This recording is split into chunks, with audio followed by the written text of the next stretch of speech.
Morning, my lord. Welcome back. Thank you. My Lord, on yesterday I did indicate that I had no further questions for the witness. However, I have inquired from the other legal representatives if it would be acceptable for me to ask a couple of further questions regarding the matter. Yes. So subject to the court's approval, if I could continue with questioning. Yes, no, very well, Ms. President. Thank you, my Lord. Very well. That's correct. Thank you, my lord. Colonel, I have in my hand Exhibit B, which I would, sorry, I apologize, Exhibit 1, which I would like to please hand to you. Thank you. My Lord, you'll recall that Exhibit 1 is the bullet which was removed from Mr. Belling and was kept for safekeeping by Captain Peterson. Yes. Right. Colonel, if you could open the exhibit.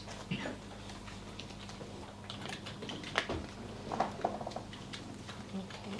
Yes. All right.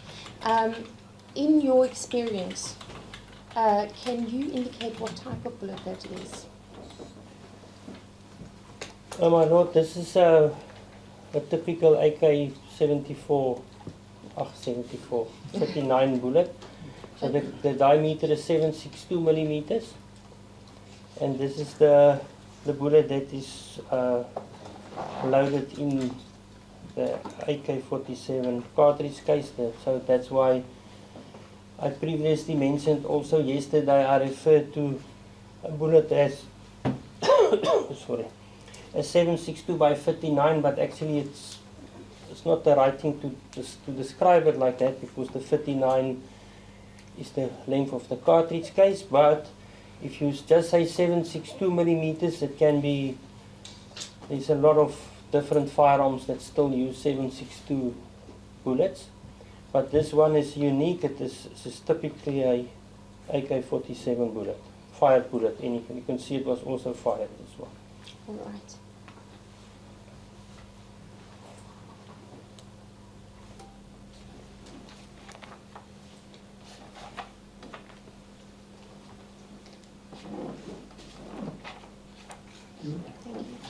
Your position at the laboratory, are you able to indicate whether during the course of your investigation, whether you have had sight of that bullet before? Okay, I'm the commander of the ballistic section, and this specific bullet was investigated by Yolandi Skuman, one of our analysts, and she also asked my opinion regarding this bullet while it was on the microscope, just to see if it's possible for comparison. And you could, unfortunately, it is rusted or corroded.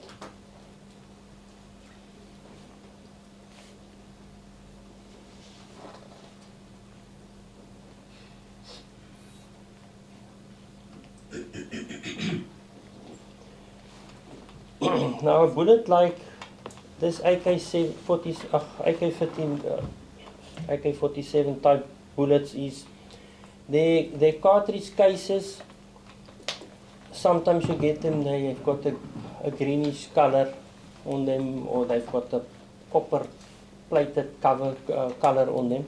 That is because the Russian stuff, they don't use a lot of copper. So the cartridge cases are basically mild steel, and then to prevent them from rusting, they copper coat them either with like a copper coating, preventing them from rusting, or that greenish type of color is like a sort of a paint or a plating, just also to prevent it from rusting.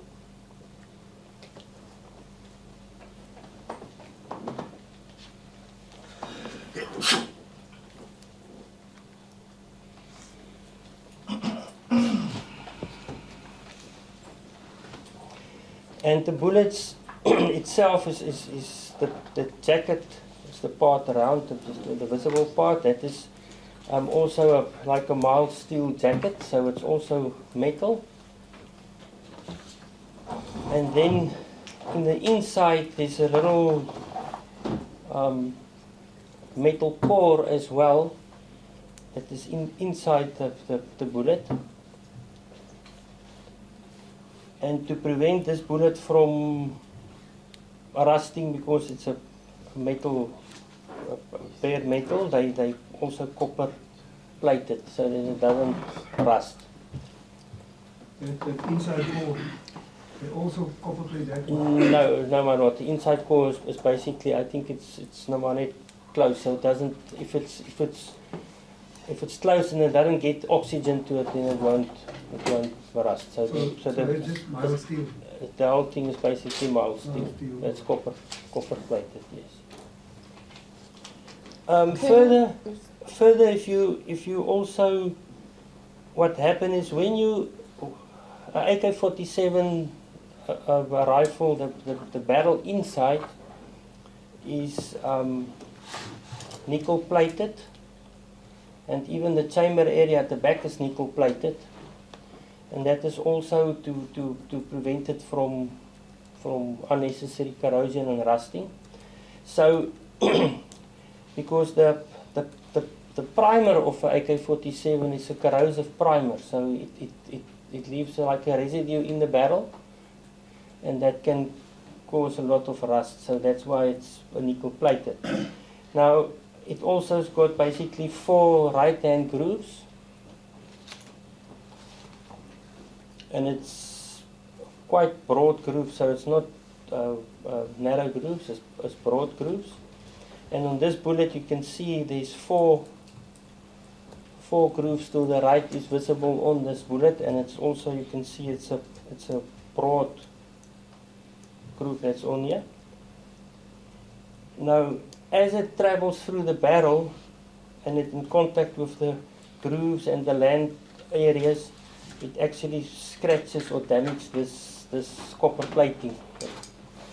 And then if this bullet is then, that area is basically then bare, and unfortunately that is the area that we use for microscopic comparisons, because you're looking at the small striation marks visible in that area.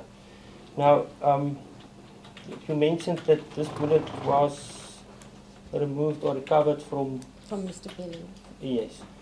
Now your body fluids and so on is also, it does have some sort of a corrosive effect on metal stuff, and that can be maybe the reason why these areas of the grooves are now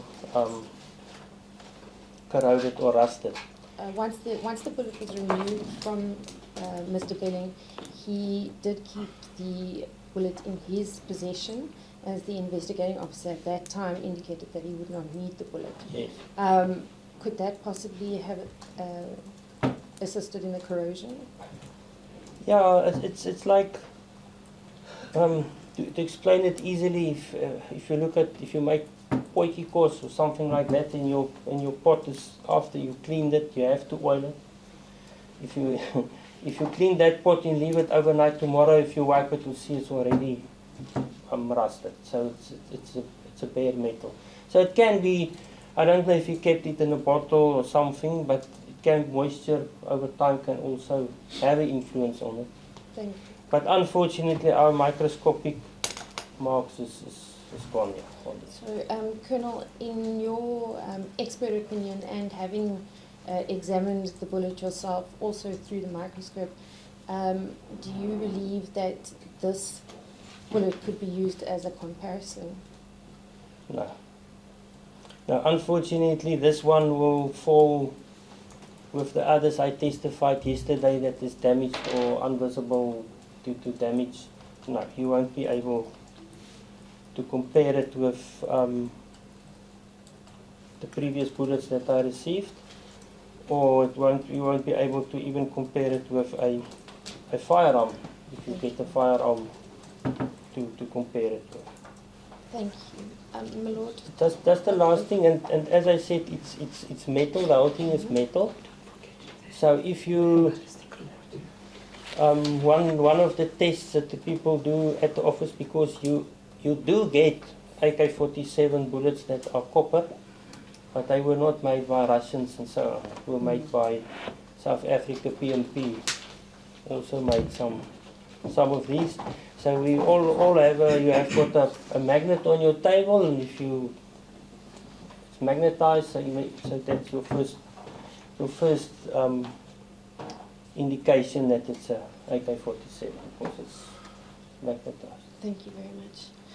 My Lord, in the circumstances, we would request that the affidavit, which is in Exhibit I at page 20 to 26, if we could mark that specifically as Exhibit N.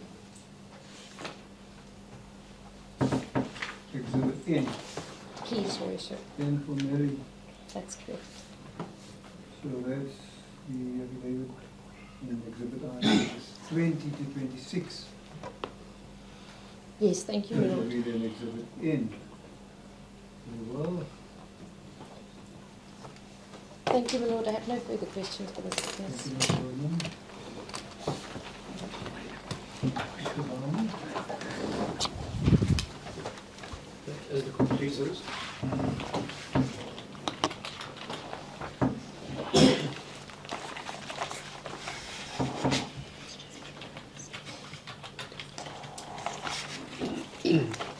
Colonel van der Merwe, thanks again for making the trip to East London to assist this inquiry. My pleasure. We just have some. I'm also from Quebec, my Lord. Oh, all right. So if you need the lift back, I can assist. I didn't know that. Sorry, Mr. Barney. Thanks, my Lord. So we just have some follow-up questions arising from your statement and your evidence in chief, and then we have a few questions of our own. But we first want to show you a photograph, actually two photographs, of a number of police officers and perhaps investigators who gathered at the Highgate Hotel the morning after the massacre. My Lord, again, those are exhibits F1 and F2. We'll show the witness the enlarged versions. And we just want to know, Colonel, whether you recognize anybody in those photos.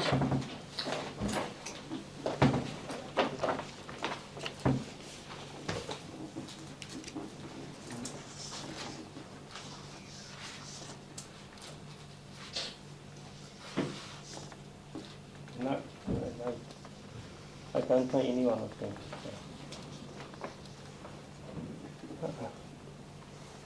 Okay. Can you show the Colonel the next photo?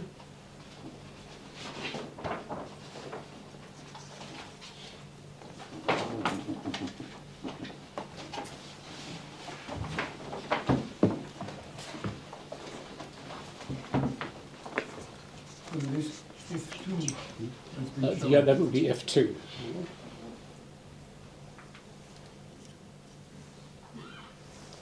No.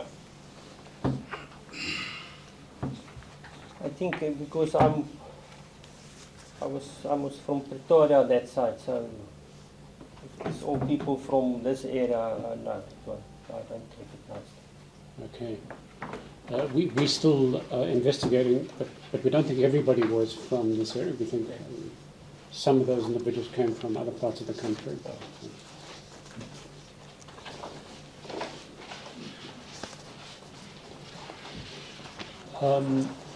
Colonel, in your statement at paragraph 3.3,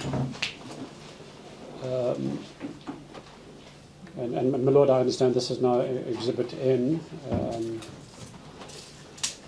You mentioned that in respect of the ladies' bar, you could not find any marks or holes that could be attributed to bullet holes.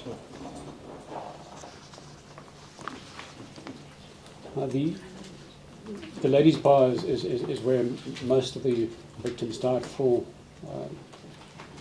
persons died in the ladies' bar. So that, would you agree, Colonel, that suggests that the firing in the ladies' bar, that they found their targets, because the bullets then hit the unfortunate victims, as opposed to hitting walls or the ceiling? Yes, if you if you take for instance the AK-47, the muzzle velocity that it has is between 700 to 750 meters, 15 meters per second. So it's not very fast.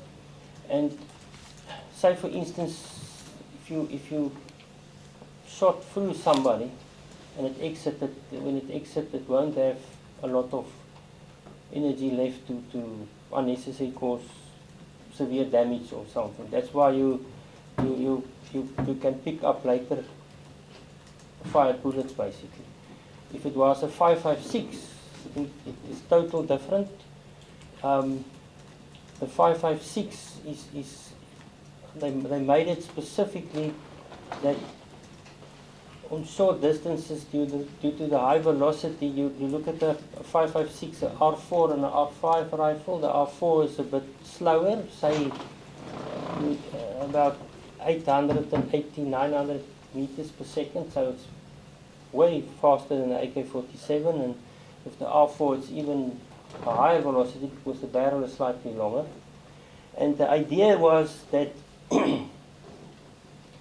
if it hits the target, for instance a person on a body, then it's supposed to break up completely and dispose all the energy, cause severe internal wounds, and also you sort of don't get that bullet exit on close range, so that you might hit somebody else who's not supposed to be.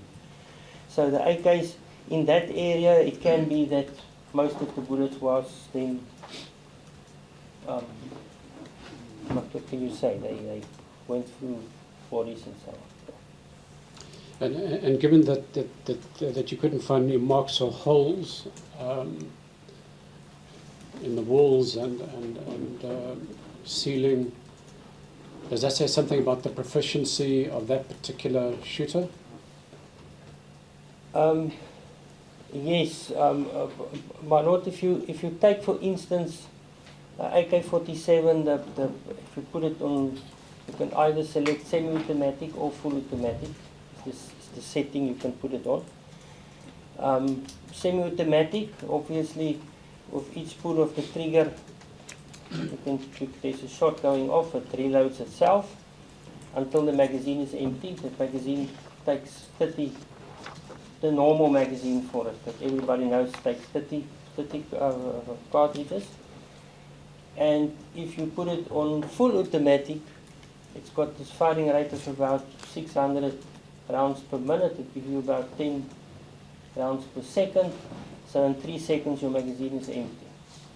And the big thing is, if you shoot automatic, due to the recoil, I don't know if you saw on some of the movies or whatever, you can see it tends to go up, because due to the recoil carrying on, it would go like a, say, 45-degree upwards, because due to the recoil continuing.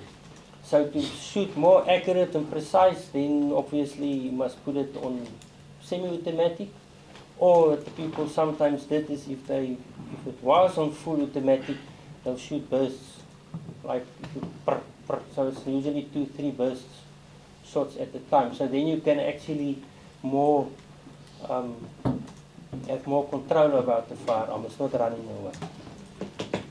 So would you agree that this shooter knew what he was doing and knew how to handle an AK-47 and fire accurately? Yes, if you take it,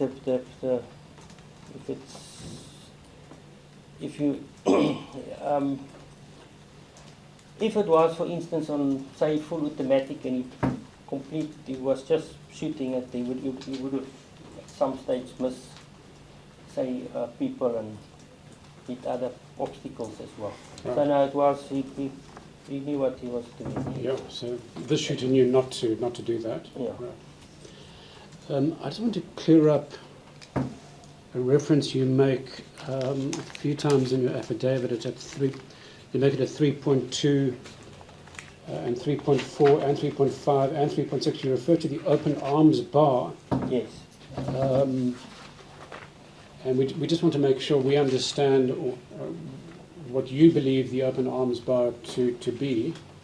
And if need to be, we can show you a floor plan of the Highgate. Yeah, I've. If I look at my affidavit, I can't recall if there was a name board saying this is the ladies, this is that what. So yeah, I can give it a try. Yeah. So it's potentially confusing because Yeah. there were a few bars in the building. The ladies' bar where the 4 died, and then the other shooting took place in the men's bar. But perhaps let's show you. Let's show you a floor plan, and you can indicate.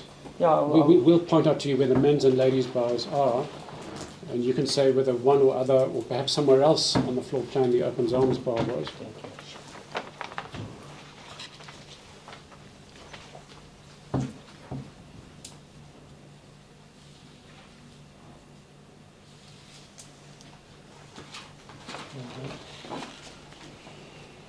Okay, so this is the entrance. Ladies bar.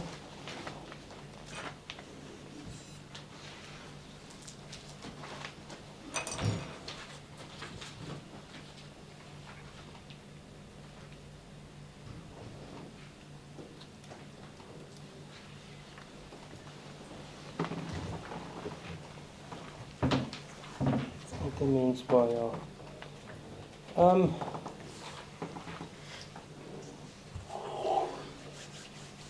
Is there a possibility that you were referring to the ladies' bar as the open arms bar? It could be. I won't dispute it. I can really not. Because, as I say, it's actually a pity that I don't have my original docket, because you make notes and stuff to refer to. So merely now to stick to a specific say comment or what, it will be difficult for me. So No, of course it is. So I won't dispute it if it is like that. It is a long time ago. We Yeah. can't expect you to remember that far back. Apologize, my lord. I have with me the exhibit of the photographs. Perhaps that would be able to assist in identifying the open bar. Thank you, my lord. I can, while you're looking at the photos, I can tell you we took advice from one of our clients, Neville Berling, and he pointed to, Carl Weber, and my attorney will point out the open arm bar as he understood it. Okay.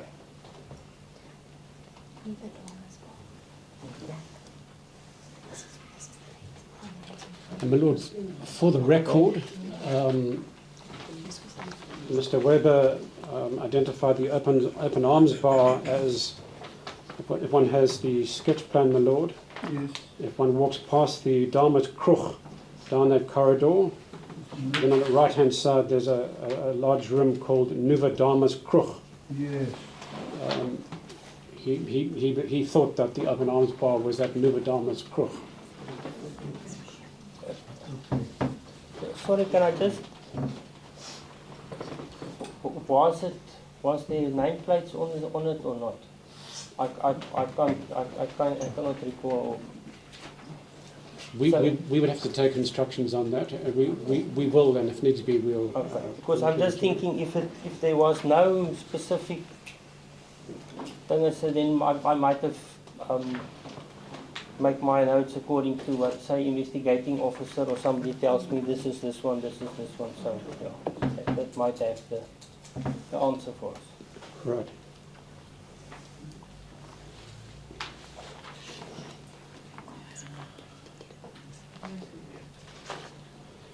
So, according to Mr. Weber, apparently there were names of bars on the doors, and okay. but what he says, he has some photos, and we'll ask him to bring those photos to court. Very well.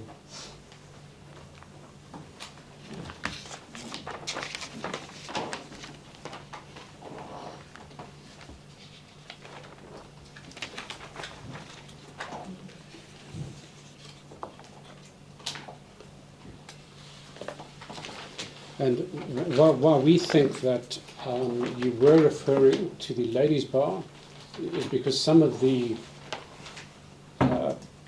projectiles and cartridges that you refer to, for example, from the .38 special, those were collected either in the ladies' bar or in that little side kitchen. Okay. So we think that you were referring to the ladies' bar as the open arms bar. Yeah. If it, I will not dispute it if that's Right. the case. No. And it sort of makes sense because it was an open bar which both men and women could go to, Yeah. whereas the men's bar was confined to men.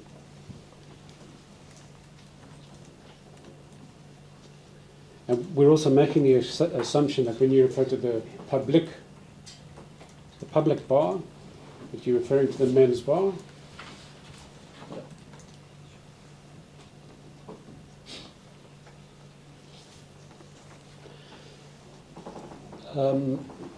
In paragraph 4.1, you mentioned that you came to the conclusion that there were no contact wounds. Yes. Can you just explain why you reached that particular conclusion? Okay. When you, if you look, for instance, in this case we've got now the AK-47, and if that was a contact wound, in other case, or a loose contact wound just close to the person, then you'll actually have that it will also tear open the skin area there, and it will have blackening of all the propellant, it's burnt or partially burnt. There's no direct on the body itself. Mm-hmm. If you look at if a person had clothing on and it was a contact wound, then it will actually also tear up that specific material there. It will burst like and tear. But during the post-mortems, the exit wounds obviously is not nice to see, because they after the bullet tumble and so on, it rips it open. And then also the clothing, I presume it was the clothing of the victims who passed away. Those clothing I also tested for the partially burnt propellant, and I couldn't find any of that as well. On a AK-47, I haven't sort specifically tests in this regard, but on a rifle you can get up to about a meter away. You can still find some partially burnt particles on clothing and so on. Right. So if it's also a way of saying close contact or what. So if we talk a meter and further, it's close contact for us is basically 10-15 centimeters. Then you'll get blackening and all that. Right. So the court can safely conclude that all shots fired that made that hit their targets were fired at a distance. Say of one, or say let's bracket it down. Say one meter and further. Okay.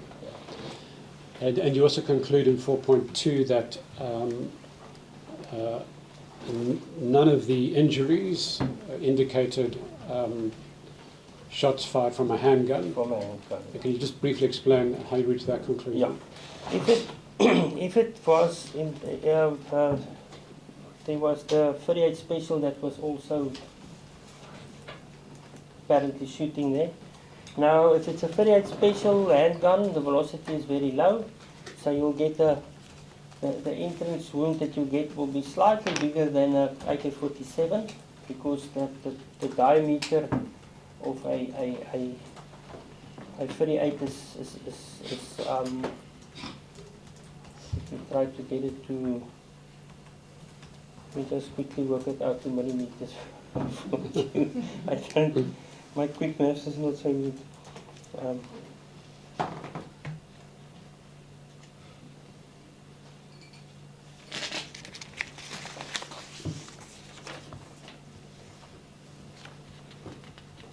About 9.6 millimeters. Okay. So the 38 is about 9.6 millimeters, where the AK-47 is 7.62. So it's smaller. And also, if there is a exit wound or something like that with the 38 special, it won't have that huge exit holes. Yeah. Thank you, Colonel. If we can now move to paragraph 5 of your statement and the sub-paragraphs. Yes. And in these paragraphs, you set out in detail what you received Yes. for purposes of analysis. And it's set out in 5.1 all the way through to 5.11. You dealt with this in detail yesterday, so I'm not going to take you through each sub-paragraph. But if I can just refer you to photo 102, if you have that in your...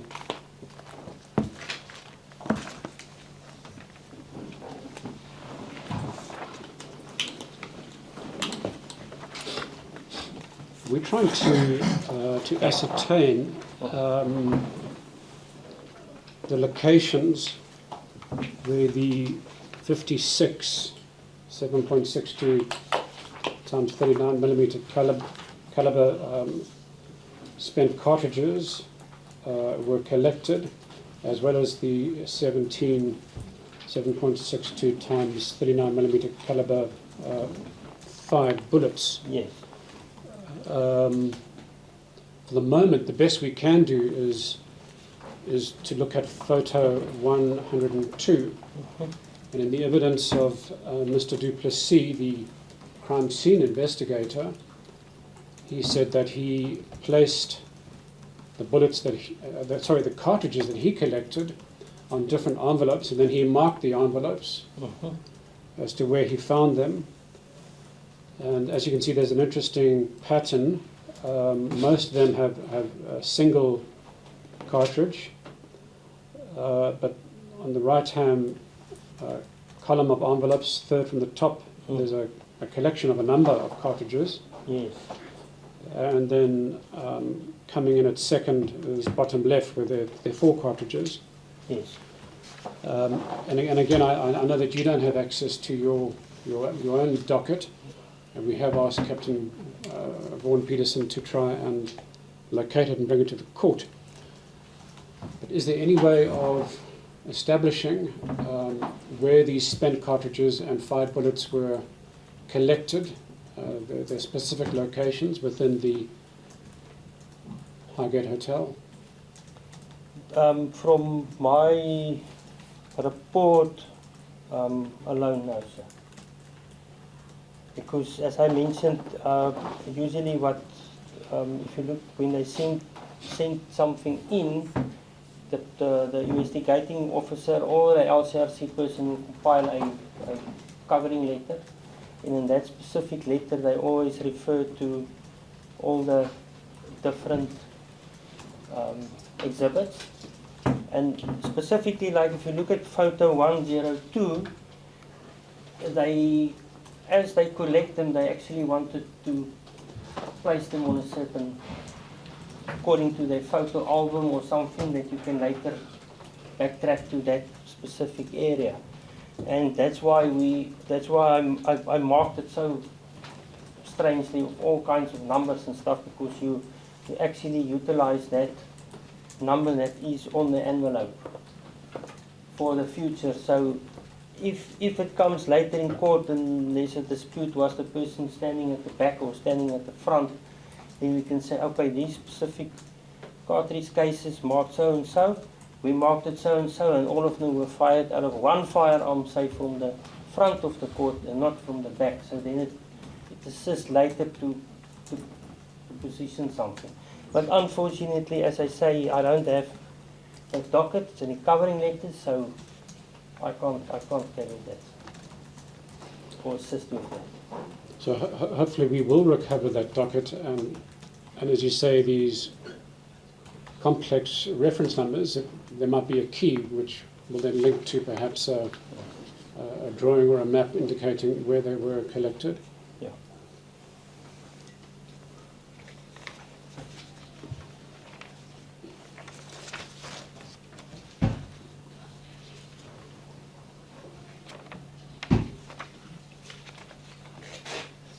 If I can just Sure. add something, I as you saw, I visited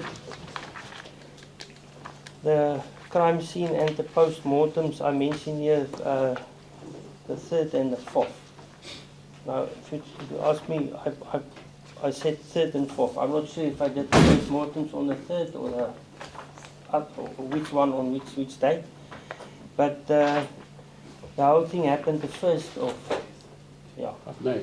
of May. So the time that I basically went there, LCRC already went through, all the policemen went through. So when I arrived there, it was basically clean. There was not still cartridges and stuff lying around. Except the one I saw was the 138 special bullet in the door frame that was still stuck. Right.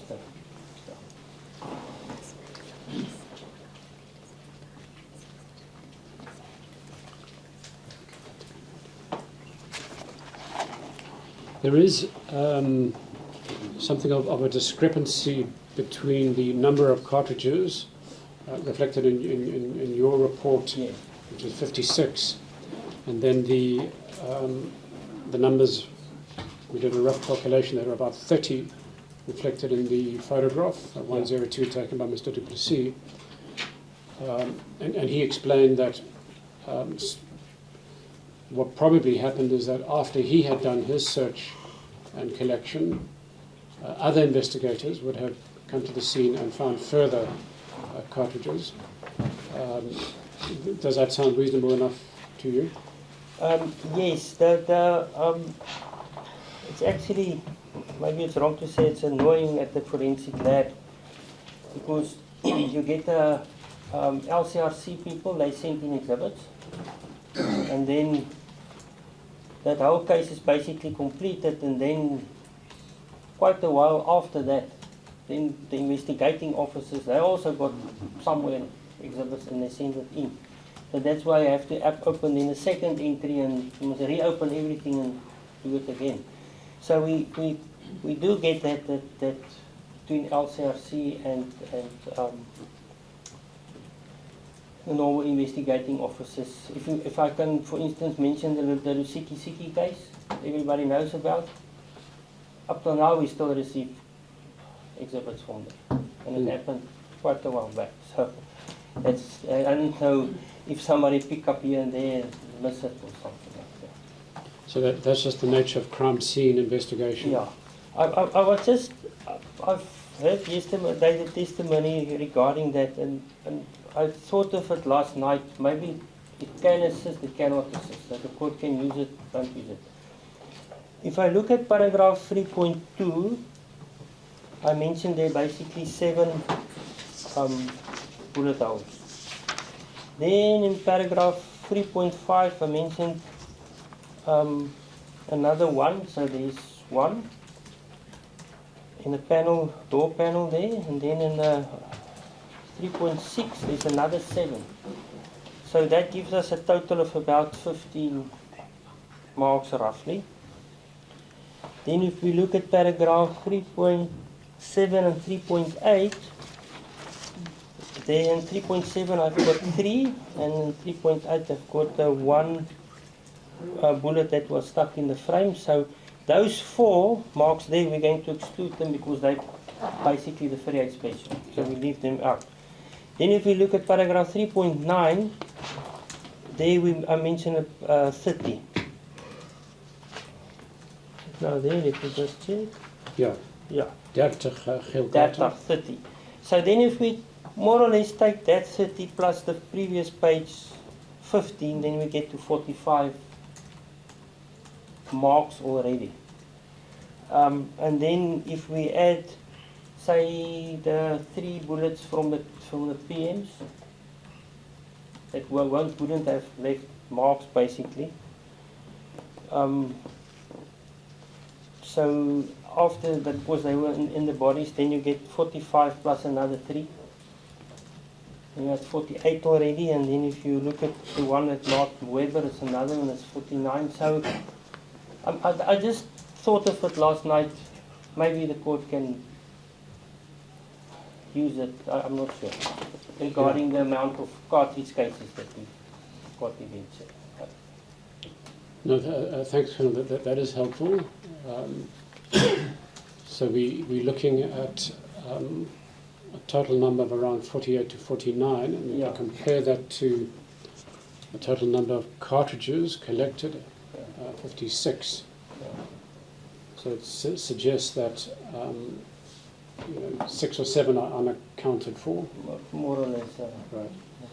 And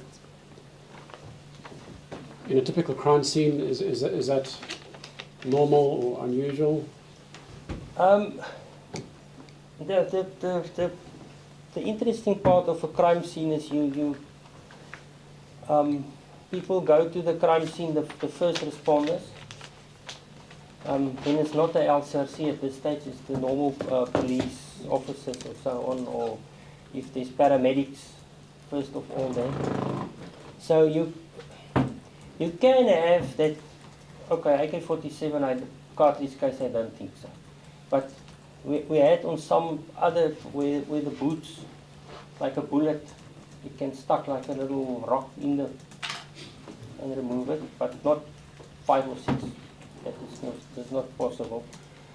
Maybe you can trample on something and then say stick to the grooves under your boots. yeah, but Not likely with the AK-47. yeah, it It's a bit too big. is too big. It won't stuck into a Yeah. boot now. It might be like a 9mm or a 38 bullet, something like that. But on a crime scene, so they are the first people there. Then I get the LCRC. LCRC arrive. They do the whole crime scene themselves as well. Now usually ballistics, if they call us to a crime scene, we can't participate because they first do the whole crime scene completely, LCRC for DNA, touch DNA and all that. So when they collected everything and they done basically, then they make use of us to look at different marks and so on. So yeah, on a crime scene, I know there's the right way to do it, that people don't trample unnecessarily. You don't want unnecessary people going through a crime scene, but if there's a lot of people running in and out there, then they tend to easily kick or roll something like an AK-47 cartridge case will roll nicely. We where the court asked us about trajectory of handguns, cartridge cases, AK-40, rifle cases, but because they are round, they roll. So if it's a hard floor or something, then it's also again a problem. If it's in a small area, the cartridge case can be ejected against the wall, and then it bounces off the wall and it falls totally on a different area. So you can get that some of the stuff is not accounted for at that stage, and then obviously when you get later people to come and clean up, then specifically there are those people, then they move stuff and they clean properly and so on, and there lies one, and there, so it can be like that. Thank you, Colonel. That's enlightening. My Lord, I see it's just gone 11 a.m. Get it to take the tea agenda. Sorry, yes, we'll do that. We'll take the morning agenda, local agenda.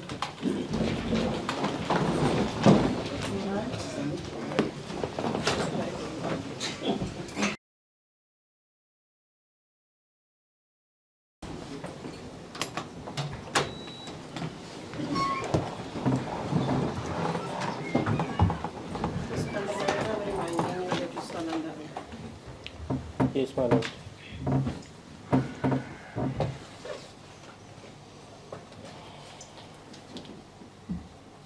Mr. Rani? As the court pleases. Colonel, can we not turn to a reference you make in paragraph 8 of your statement? You mentioned that you were given an exhibit on the 12th of August 1993. And you made reference to this in your evidence in chief.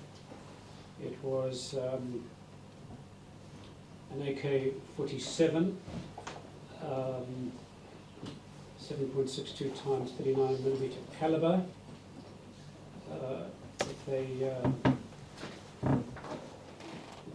believe it had a folding butt. It was without a magazine.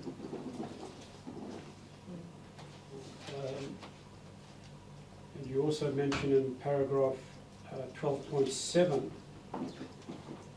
of your statement that this firearm could not be linked to any of the crime scene exhibits. That's correct, my lord. Can I ask who provided you with that exhibit? Do you recall? According to my affidavit, I said I received it by hand by Captain M.A. Kruger. Kruger. Yeah. My Lord, there's no statement in the record presently that we can find from Captain M.A. Kruger.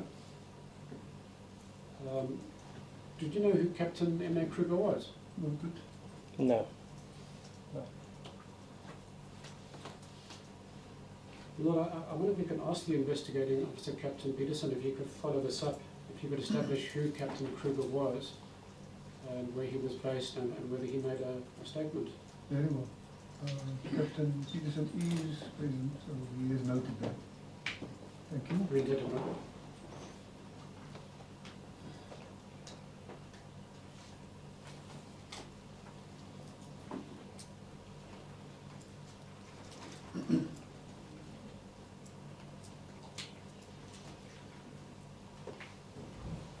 Colonel, the test bullet results from this AK-47, did you compare those results with other AK-47 results on your database at the time? Yeah, I've compared it as well with. Where did I write this now? I think it's paragraph 12.9.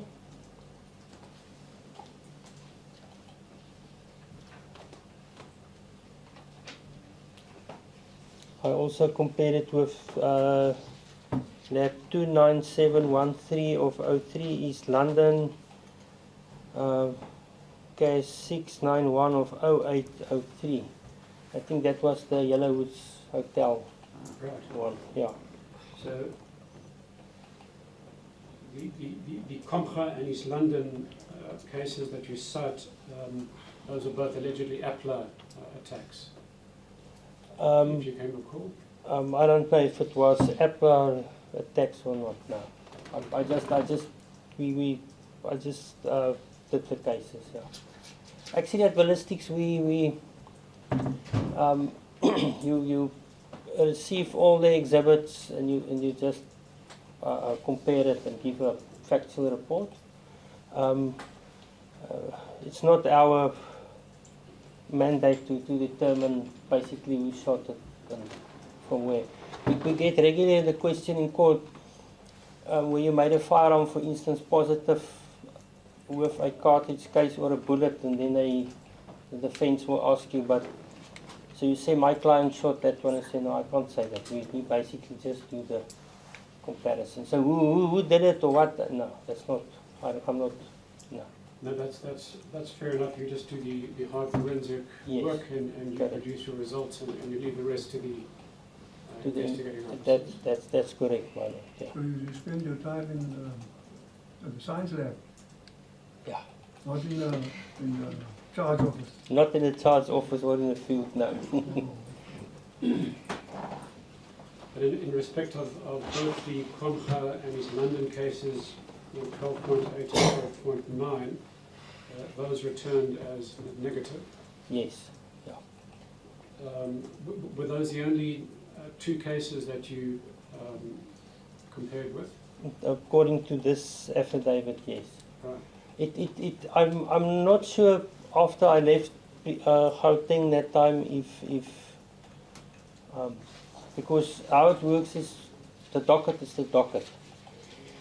So even if I left there, we leave the docket behind, and if other members also work on, if there's some more requests for comparisons and so on, then they still keep on working on that docket and they keep on putting all the information in there. So whether it was later compared with other cases, I'm not aware of it. Might be.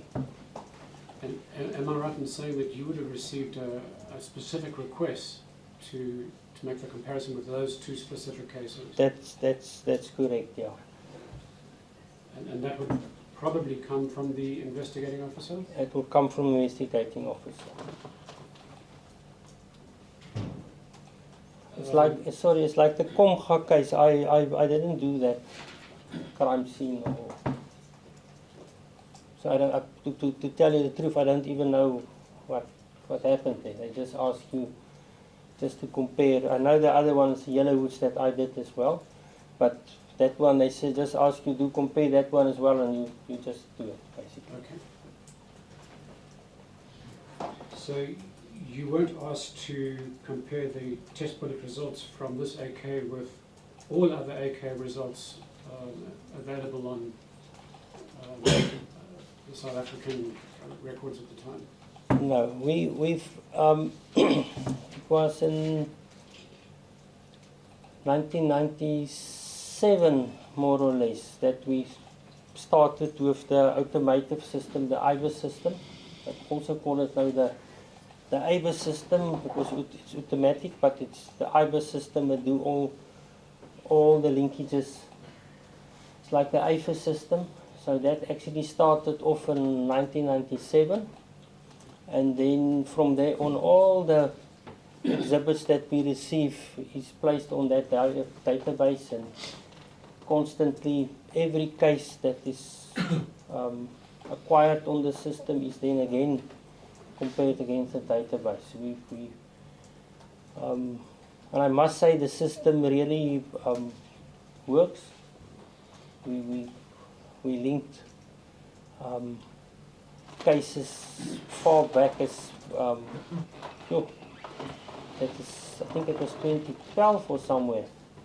That was a police firearm that was on the system, and then at some stage they broke in the police station and stole all the firearms, and we could have linked it back to that one. So the system do work. Unfortunately, at that time we started off the system, but we didn't go back in time, acquire all the previous stuff prior to 97 on the system. Right. It would have been much more labor intensive and difficult to make a general comparison without the IBIS system, which is computerized. Yeah, because there's too many exhibits. That's why we went now to the automotive system. In the past, when I started at ballistics, there was not so many cases, and we physically had a hand system where we kept the exhibit in little containers, and if you get a 9mm parabellum pistol, for instance, then you have to physically go through 1,000 of them to check if there's empty linkages, and that's why we later see it's going to be too much, and then we went for the automotive system. No, that's fair enough. And it's a shame it wasn't available in '93. Yeah. Yeah. But I can also just tell there, if you on cartridge cases, we've got a very good. The machine actually performs very well. Bullets, it's a total. It is different because the it's more basically this machine have to take an image of the whole bullet all around, so eventually it flattens it out, so it's a lot of information. So that initially it worked, but not so well, but latest they developed it now quite well, and we get results on that. But again, the problem is the bullets. Most of the bullets that are recovered are damaged, and then the part you don't have a complete pristine bullet, and then you can have that you also don't make it. Thank you. Colonel, did Captain Kruger or anyone else, as far as you know, do what's referred to as an SAP 521F inquiry? My private investigator, Brigadier Marin, advised me that this inquiry helps to establish ownership of a particular firearm within the firearms registry. We at ballistics we don't work with the firearm registry, but as far as I know, on the system, all basically legal firearms that are registered on the system are there, and AK-47s. I think the AK-47s specifically, they don't, if they don't belong to a specific person, they wouldn't have been on the system. So I don't think you will get a AK-40. If there is nowadays, there's a lot of AK-47 replicas, but they've got a normal serial number, not a Russian type of serial number. So. No, highly unlikely. A legal firearm is unlikely to be on the registry. Yeah, no, I don't think so.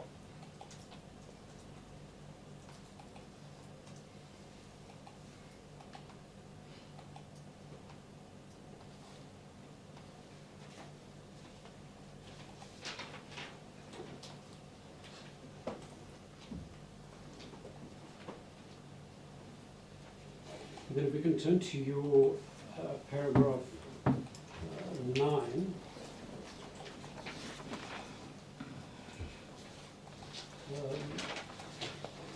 This is in relation to your investigation dealing with the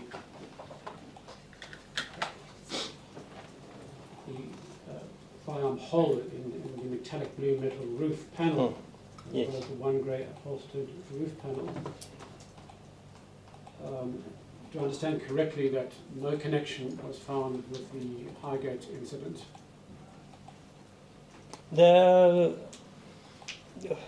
Basically, it seems to me this panel just had a hole in,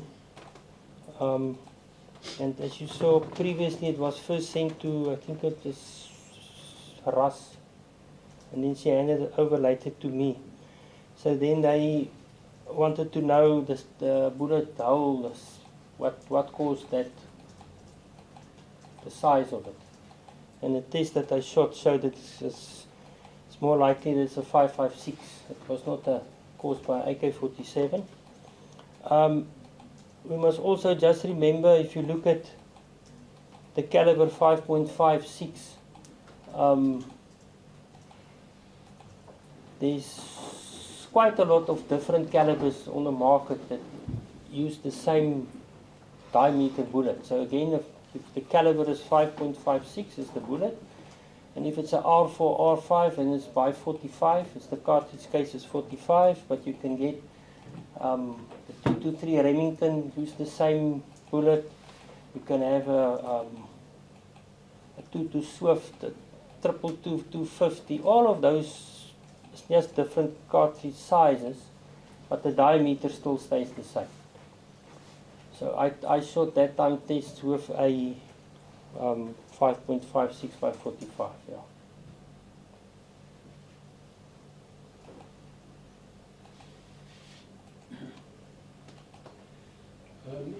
In your evidence in chief yesterday,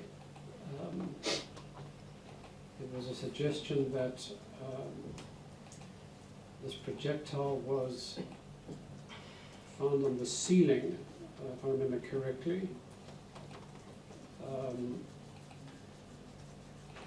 of the hotel, and you would agree that that's not possible? The panel itself, I only received the panel, so whether it at that stage at the crime scene or what, I don't know what was above the panel. So if it's, say for instance, the inner part is like a zinc type of ceiling panel, and then above that is maybe cement tiles or whatever, that will definitely prevent it from exiting the whole area. It will break up, yeah. My Lord, just to clear this up, we can refer you to the statement of Tutuzeli Mama, alias Ntura, N-T-U-R-A. That's an Exhibit B, page 68. At paragraph 7, and I'll read it into the record. Yes. Ntura says, with regards to bullet hole in the roof of Rio Takana's vehicle, CA 669022, I can now say that Wela Mapupata discharged an R4 rifle which he had in his possession whilst he was sitting in the rear seat of the vehicle. It would appear that this shot had been fired accidentally.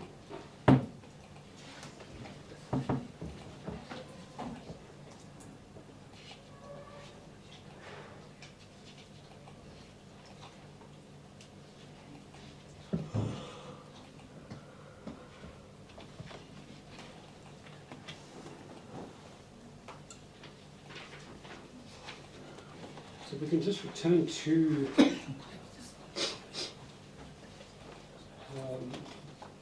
the Highgate scene. It now appears from your ballistic examination that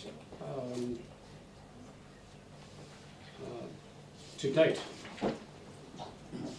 the AK-47s used in that massacre, and I think we've now determined that there were two AK-47s. There were two, yes, that's correct.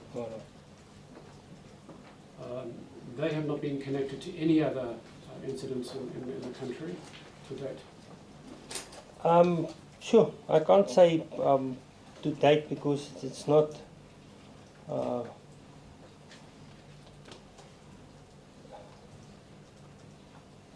we don't know that. It might be that, I don't know if they at a later stage recovered some of those rifles and was used after this or so yeah. But according to my affidavit at that time, it was not connected. Okay. Yeah, so it will be a different statement to say that they were never connected. I don't know. So we've made the assumption that if a connection or matching had been made, then it would have been brought to the attention of the court. Yeah. But I suppose it is something we should double check on. Would that be your recommendation? Yeah, the only thing is net, as I said, we started the ABIS system in 1997. So,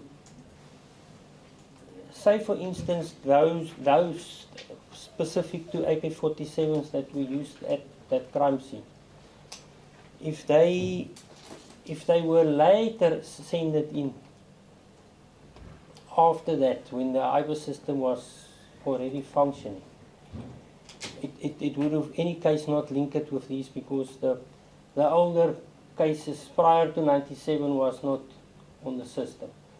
But say for instance, those two firearms were later recovered, say after 97, and they were placed on the IBIS system, and after, in that time frame, when other crime scenes happened, those bullets, if it were in dockies, if it was positive, it would have been linked.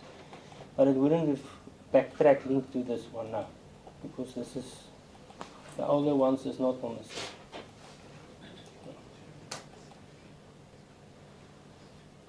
When you said the older ones are not on the system, were they not uploaded over time? No. If not, can they be uploaded?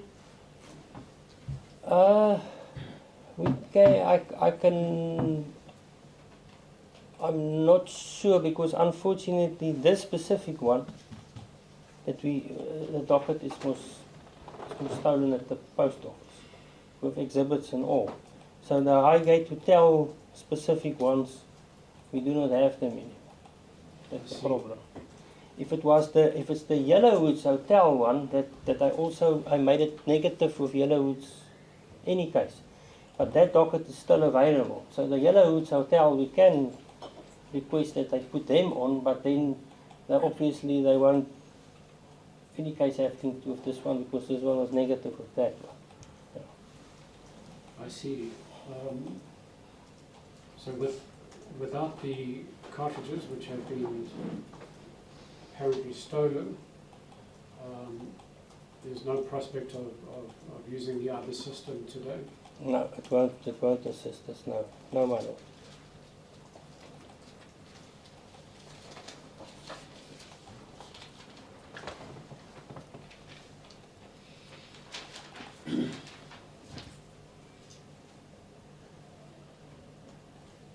So in paragraph 12, you set out your microscopic examination. And in 12.2, you mentioned that 19 of the dockies, the cartridges, that you refer to in paragraph 5.3, they were fired from one gun. That's correct, my lord.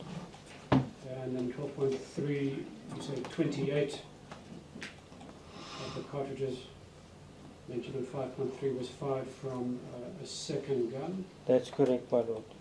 And so from that we can deduce that there were, in this case, 2 AK-47s. And the evidence seems to suggest that there were at least one gunman in the men's bar and another gunman in the ladies' bar. That's correct, my lord. If we look at the bullets as well, I had two batches. Yeah. So it's like a confirmation. And then again, in 12.4, you mentioned that 4 of the bullets mentioned in paragraph 5.4 were fired in one gun. In 12.5, you say 6 of the bullets mentioned in paragraph 5.4 were fired from the second gun. Second, yes, that's correct. And would we be correct in assuming that the first and second guns, you mentioned in 12.2 and 3 correspond with the first and second guns mentioned in 12.4 and 12.5 of your statement? Yeah, unfortunately you cannot link a bullet with a cartridge case. So what we have is, according to the cartridge cases, we've got 2 batches, 2 firearms. So we've got 2 AK-47s there. The bullets, we've got 2 there. So we can make the assumption that it's those bullets came from the 2 AKs of the cartridge cases. However, if we want to add that and say there must be more firearms, then we short 2 batches of cartridge cases that we don't have. Because you can't have a bullet on a crime scene without a cartridge case. Except if it's revolvers. A revolver, the cartridge case is in the cylinder, so you can. That's why the gangsters like the revolvers, because it doesn't leave cartridge cases behind. So I think we can make the assumption that for the cartridge cases there were 2 firearms. The bullets, they were divided in 2 sets of firearms, and they might belong to those 2. That's what I was. Okay. Thanks for that explanation.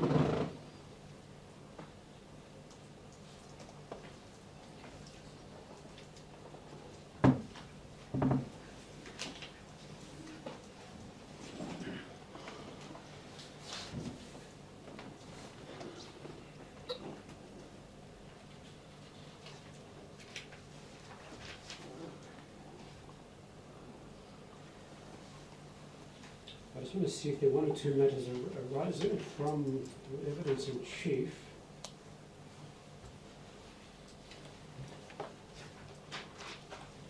Now there was an exchange between yourself and the court in relation to the cartridges that went missing.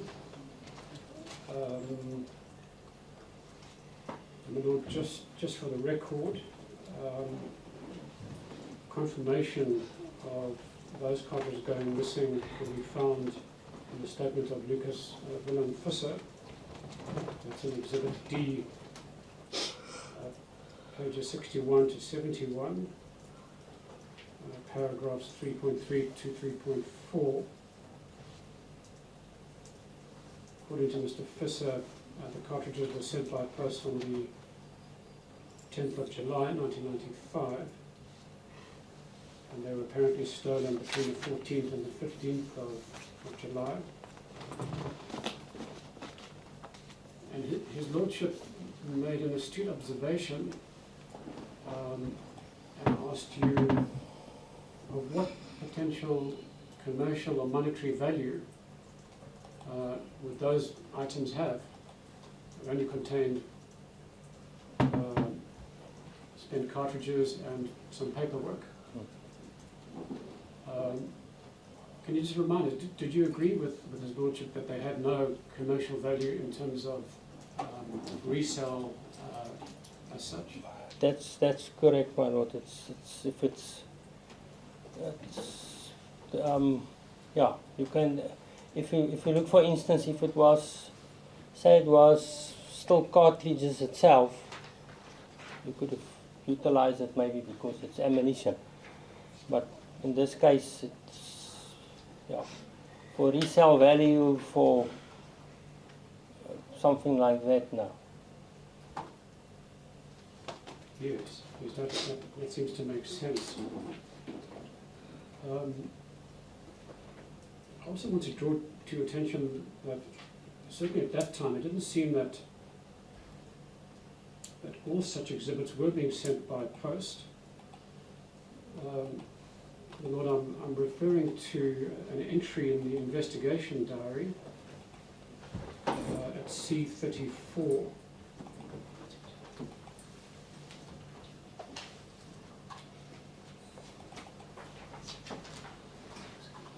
It's Exhibit E, my lord.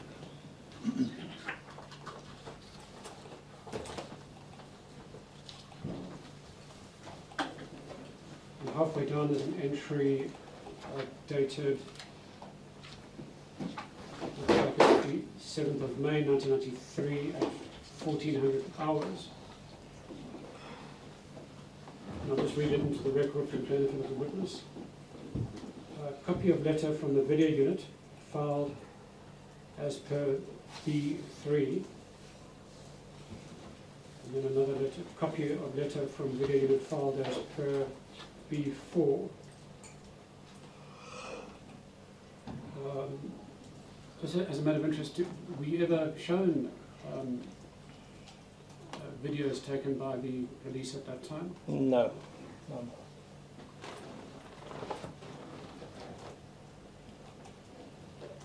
And then copy of a letter dispatched to forensic lab, filed as per Sergeant Ryan. And here I want to highlight, took the exhibits per hand to Pretoria to do forensic lab. So here we have at least one example where exhibits were taken by hand rather than post to the forensic lab. So would you agree that there were occasions when the postal service wasn't used? Yeah, sorry. As I said right in the beginning, I can't recall when that they stopped the whole thing of posting physically exhibits, but you could either post it or you could hand deliver it, but most of them right in the beginning, I'm talking now, I'll say prior 93 around about, they were posted. So yeah, you can take it by hand. Would I be correct in saying that it was likely the important exhibits that were taken by hand? Yeah, I agree with you there, because most of the time, if you look at the media cases, obviously they want you to do it immediately. As I mentioned, some of the other cases that we receive, you take an analyst, these big cases take an analyst up to, say, 3-4 weeks, basically, a month, to get eventually to the report. And then our superior general will say, yeah, but we want it in 3 days. So it's like going to Mars. It will take you 6 months. You can't do it quicker. So it's the same thing. So most of our cases that are media cases, they tend to bring those exhibits somewhere overnight, because the sooner they get the report, the better. Yeah. And not in that regard, we also refer the Honourable Court to Robert Carl Ryan's statement, which is to be found in Exhibit I at page 52. It's marked A56. And there he confirms that he received a bullet head in a container marked Carl Weber. So it was that exhibit that was hand delivered to the forensic lab.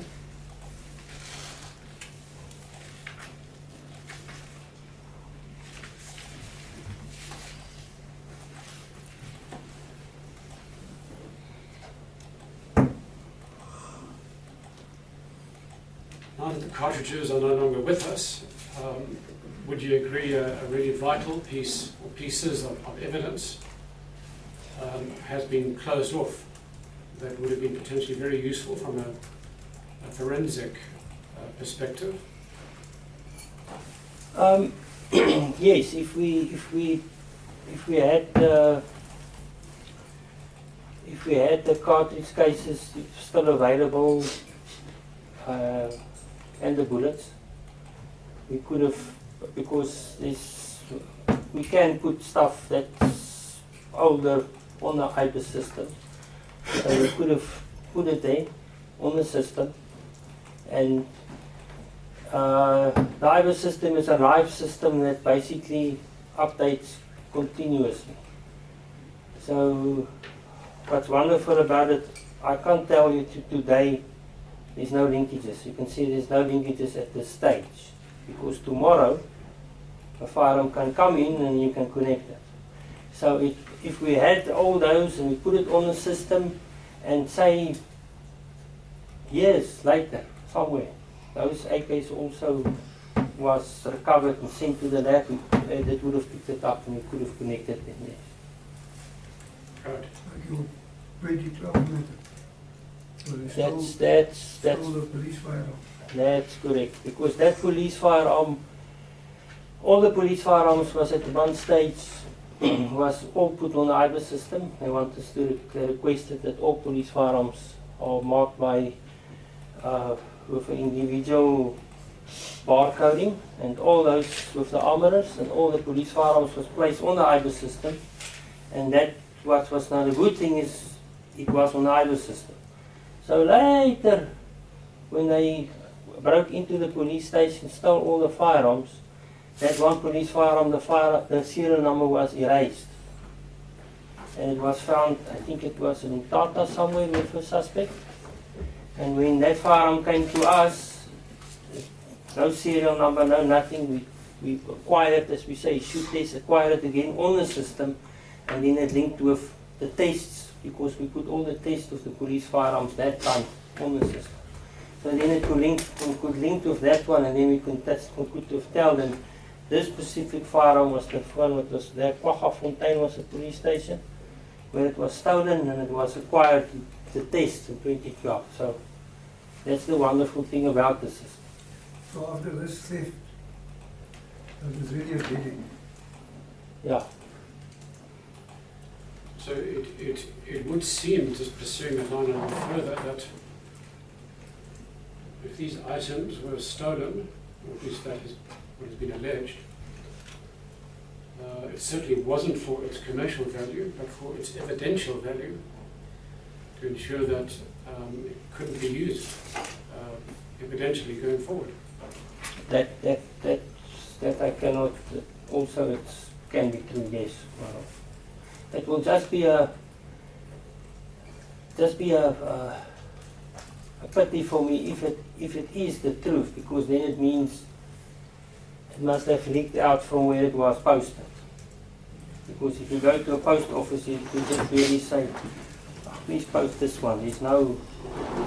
So then it means somebody in the lab must have tipped off or something, and I hope and pray that was not the case. Yeah. Well, there are many peculiarities in this matter, Yeah. Colonel, that we have come across in the short time that we've been dealing with it. So yeah, I can't say no. Right. Well, that does raise a disturbing possibility. The statement of Mr. Visser says the items were stolen between I think the 12th and 14th of July of '95. And if it was stolen for that purpose, as you point out, somebody must have been tipped off to hone in on that particular item. And as you suggest, that could potentially have come within the lab itself. Turning to the cartridges themselves,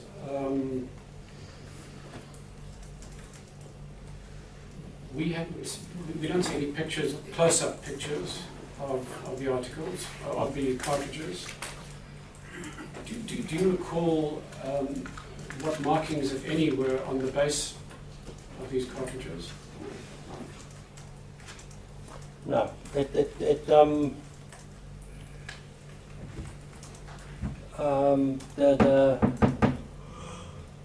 What we do is when we examine these cartridge cases, you get it for examination. One thing that we also do is they call the back, the head stamp.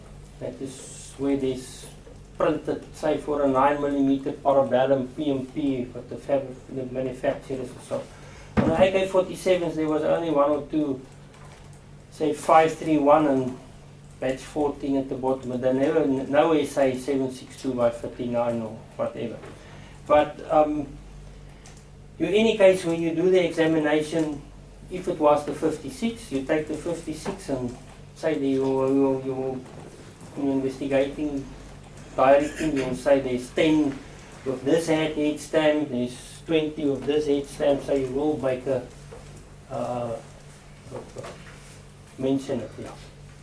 But not in the report, only for your investigation in the docket. I see. Although in this case we don't have those recordings. No.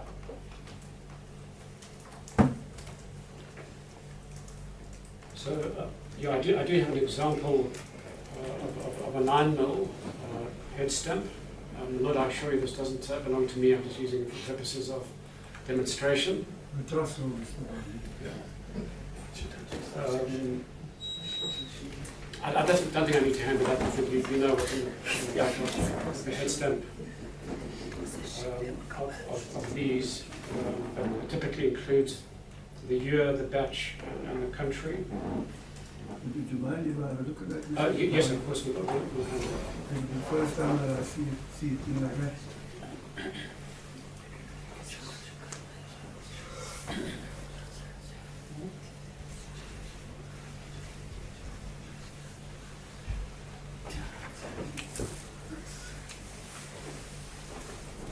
Did you say was this? So, my lord, if you turn it upside down, so the head stamp at the back of the cartridge, Yes. they had markings on the base of the cartridge, and it's very difficult to see because that's quite a small cartridge. But they typically have markings which indicate batch, Yes. batch number. There might be a year in which it was made, and the country in which it was made. So are these numbers very, very difficult to see? You might have to use a magnifying glass. See properly.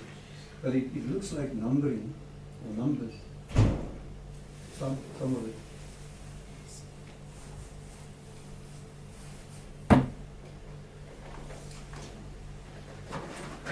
Thank you. I'll best hand it back to you, Mr. Bala. Thank you. I'll then return it to You you. know what to do with it.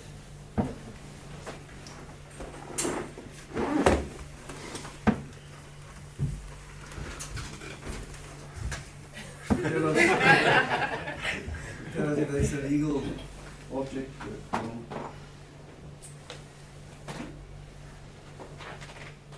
Yeah, this is a military for the police. What's done now? P. Is that For the P. police? P is for police. It's not for something else. So this is at some stage when they start as PMP who manufactured the cartridges for us then at the later stage they want to differentiate between if they get military ammo in the private person's possession, then they wanted to know, they always accuse the police and says the police, but here the P is for the police, and then they had also M for military, if it was for the military. But that is also later that it came in. But this one is no propellant, so you might have it, it's fine. Oh, there's no problem. Oh, what a relief. So that, what is it? Is it 9mm parabellum. a 9mm? So it's a pistol. It's the 9mm parabellum pistol that the So police. it's a bullet. The whole thing is a cartridge. Cartridge. Yeah. So, Colonel, if we had the original cartridges, we were able to study the base stamp and see whether there were any markings there, we could potentially pick up where the bullets were made, potentially which country. Yeah, usually they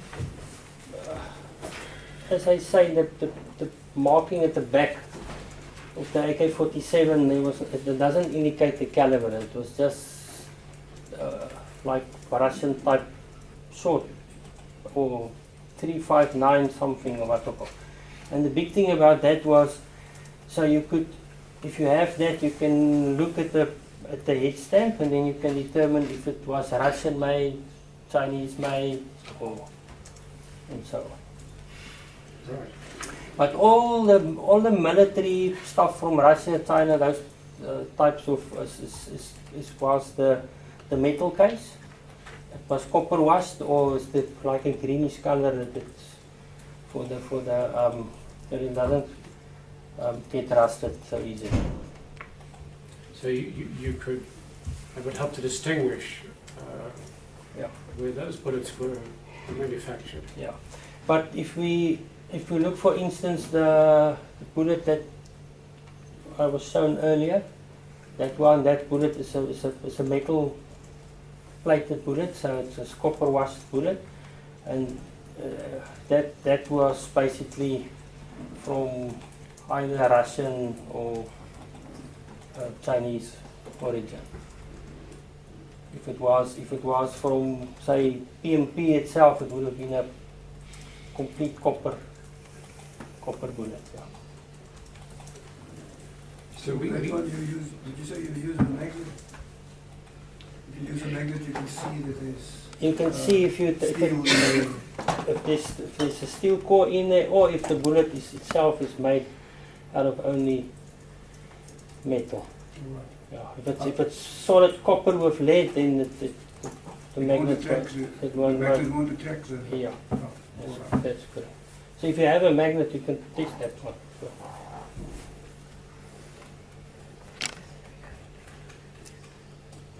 So a little later today, we are calling an ammunition and explosive witness, Mr. Sean O'Dear, who spent a few decades working in the field of ammunition and explosives in the Defence Force.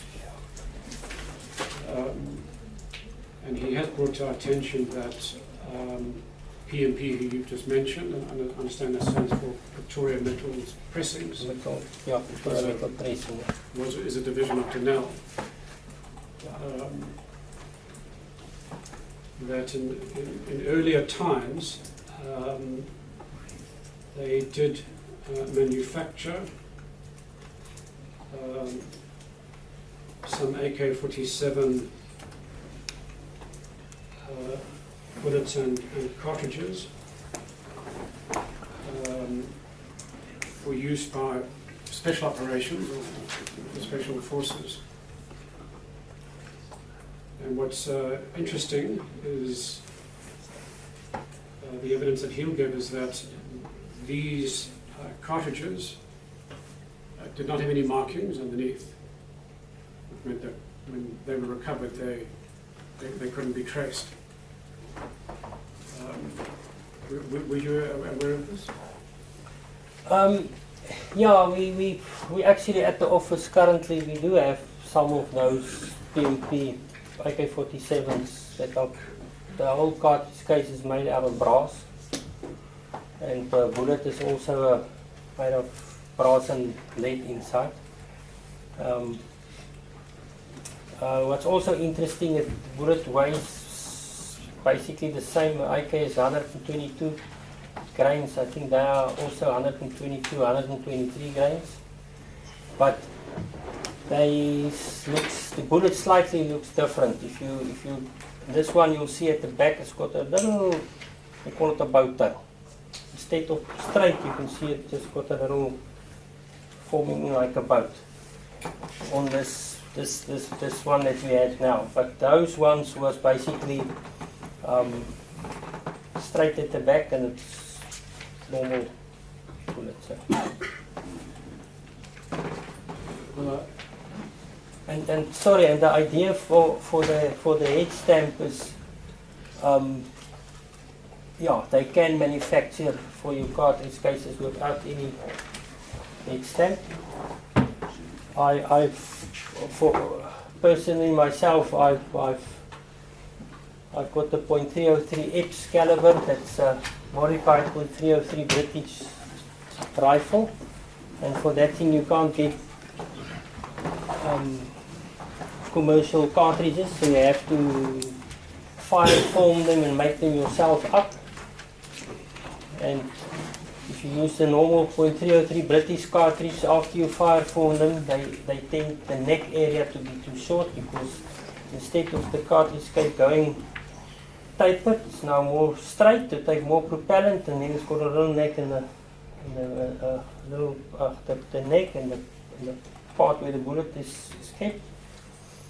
So at some stage I've discussed it with PMP privately, and they said they will manufacture for me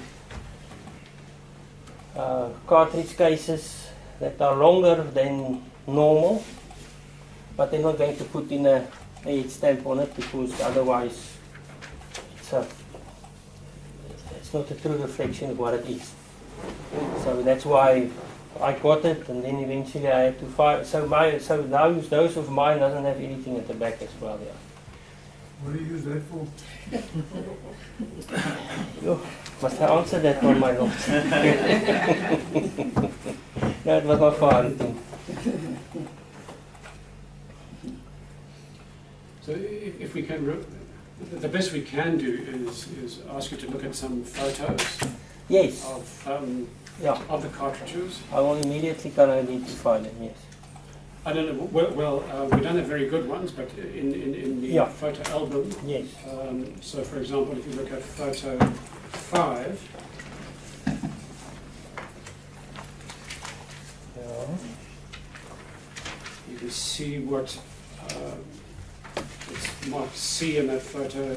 It's circled in yellow, and there's it looks like a copper or brass colored cartridge. Yes. And then there are several. If you turn over the page, photo 6. Unfortunately, the cartridges are also quite small, but next to the bodies, you can see a few other similarly colored cartridges. Yeah. And then lastly, we have Mr. Duplessis' photograph at 102. 102. And these ones actually seem to be, the single ones seem to have that brass copper look. Yeah. Although if you look at the third one from the top on the right, they seem to be darker, but there might be an explanation for that. Yes, the we've got on the right hand side, third from the top, where there's that lot of them. Yes. They are darker, and you can see it might be those it's like a paint coating that they put in, like a greenish. So that can, and then the ones that you can see that looks. I see here at the right, on the left, at the closest to us where the 4 is, they've also got a darker color. Yeah. Yes. And then if you look at the one, say, left from the bottom, 1, 2, 3, there's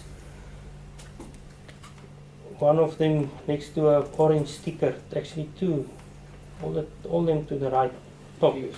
Now, they look to me as if they wore the copper washed one, not the one that is got the green plating on it. I must say the photo that we look here right in the beginning, like photo 4 and 5, that one is actually quite shiny.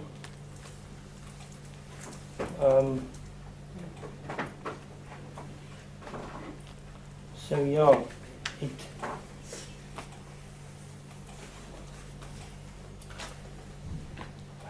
if you Is copper wash?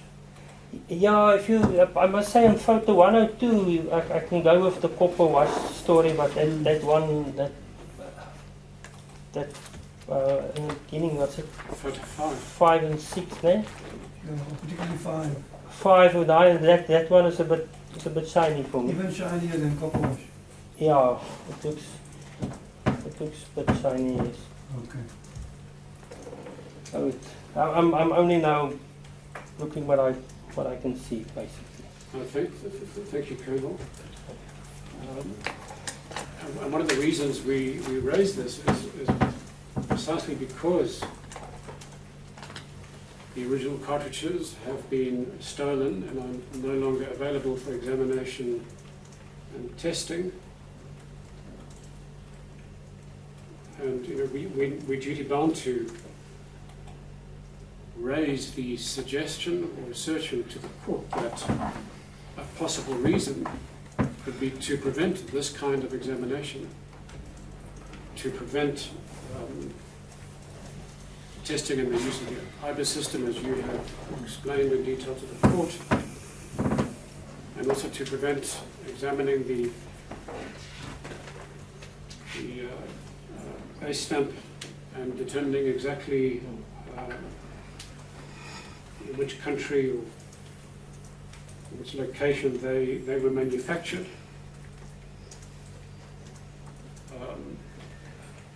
Which places the removal of these cartridges in a particularly serious light.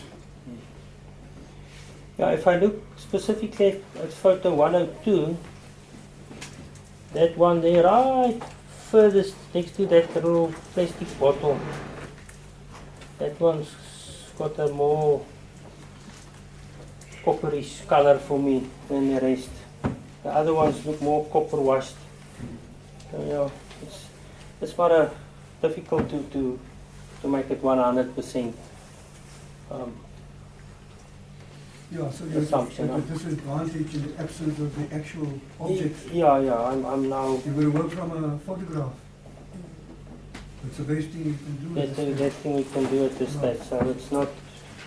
I won't put my money on it for 100%. I'm trying now to assist. Yeah.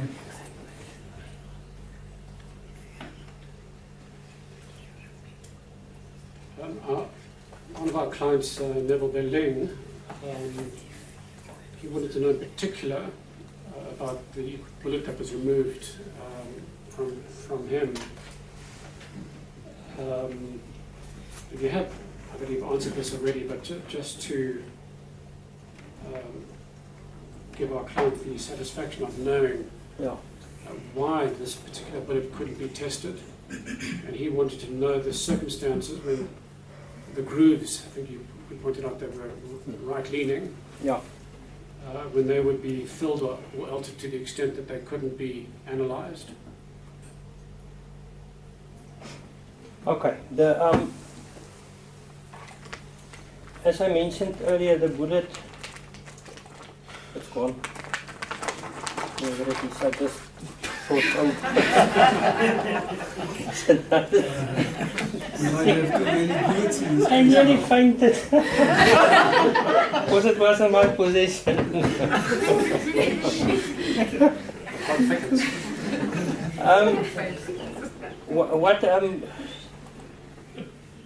Does somebody have maybe access to a magnet for us? I'm not sure if anybody has Any a what magnifying glass. fancy purse or a fancy purse that it was this purses that click. I have a magnet, but please do it's not my bag.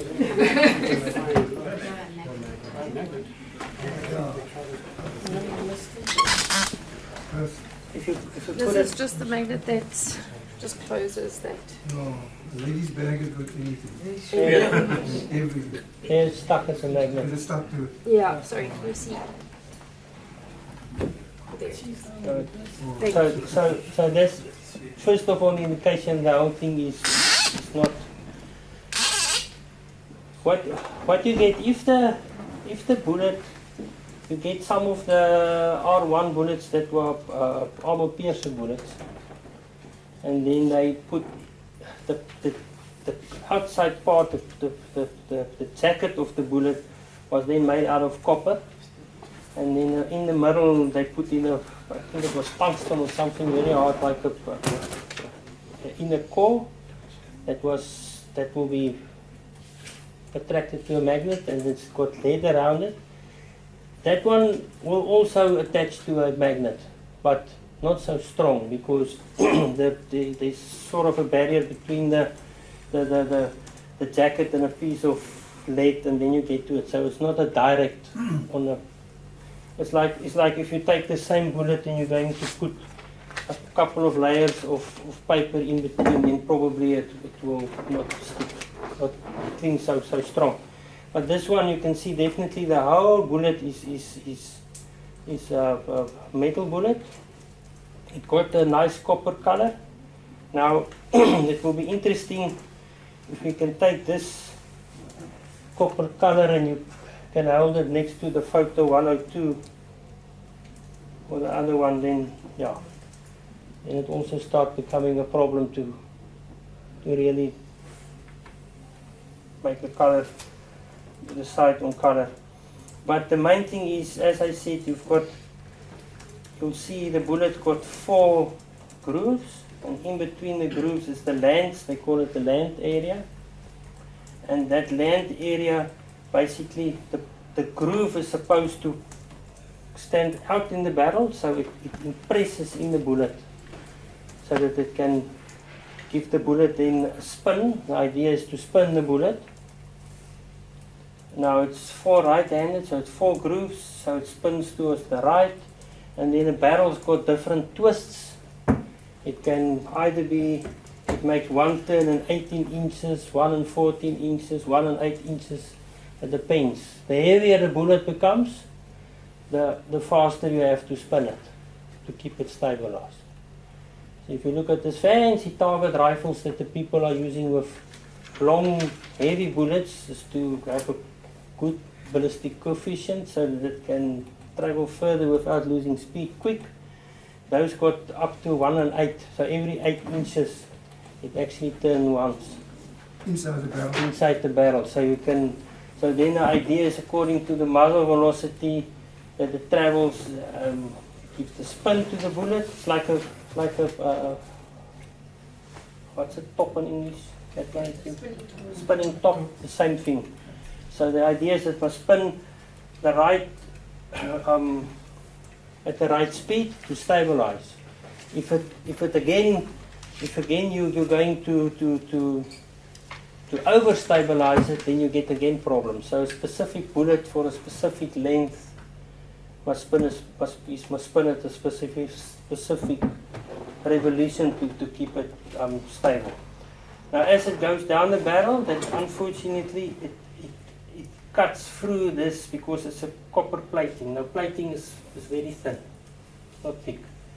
So then what happens is, as it goes down, the groove basically cuts and scratches off that copper plating, that area. So then it doesn't have the coating there anymore. So now when it is lying in the field, or it's a connection with moisture and oxygen that gives out some corrosion, or even if it's with body fluids and stuff, it can cause a corrosive effect. And that's the reason. So unfortunately, the small microscopic marks that was there is now corroded and eaten away. So we had a look under this one under the microscope, and it looks like, if you look at the close image of the moon, it's full of craters. You just see little holes. There's no striation marks. Now striation marks is when the bullet is moving. It's long marks that it leaves on the bullet. So it's pitted basically. So we can't, even if we had the exhibits, we would have battled it. We would not have connected to one of them, basically. So that is the unfortunate part. So, I'm sorry, Colonel, I'm just making sure that I follow you. So, what gave you difficulty in your explanation of that particular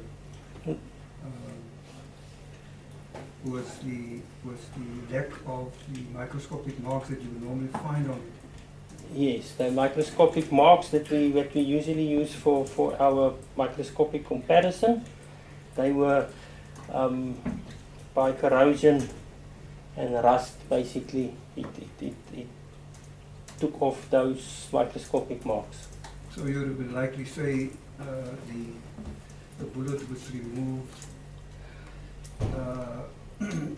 operation later on the next morning, and it was then provided to you, you would have been likely to then find those markings and so on that would have assisted you in your examination. But through corrosion, you say Yeah. you can't, because You- that is you- now. Yeah, you can't. And the other thing that we also must remember is I don't know how long the bullet was in the patient.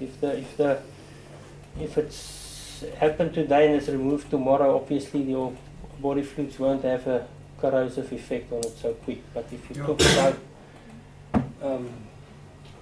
years and long time periods, then it will definitely. So it's likely if it was, assume it was removed shortly after the incident Yeah, and it was provided to you, yeah. you would have Then, been able to work with it. then there was a possibility you could have worked with it. Yes, definitely. Thank you, Colonel. Lastly from us, a question on the IBIS system. Yes. Is it now a requirement that all cartridges and bullets collected at crime scenes ultimately have to be uploaded onto the IBIS system? That's correct, my lord. If the bullet, the cartridge cases, we don't have a problem because they don't get damaged. Bullets that are damaged in the past with the older system, it was quite a mission to try to load it up on the system. That took quite a while. It took about 30 to 40 minutes just to acquire one of those. And the new machine that we've got now it's about 5 times smaller than the previous one, and it takes 5 minutes. So the technology is going good. So that one, even with damaged bullets, it takes quite quick. Now on a bullet, your base marks that you get is right at the base of the bullet. Because to explain it, if the bullet is in the barrel and you're going to shoot it, the moment the shot goes off and the gas builds up and the pressure and it starts to accelerate, the front part of the bullet still doesn't want to accelerate. So basically the pressure at the back slightly squeezes the back towards the front, so then it seals properly there. So that's why we get right at the back of a bullet, you get your base microscopic marks. And then if the bullet was damaged, even if it hit the wall and it went flat, the whole jacket, then that right at the back of the rim area there, we're still able to get some marks there. Colonel, thank you very much for your time and providing us with your expertise. My Lord, no further questions. Thank you, Mr. Vani.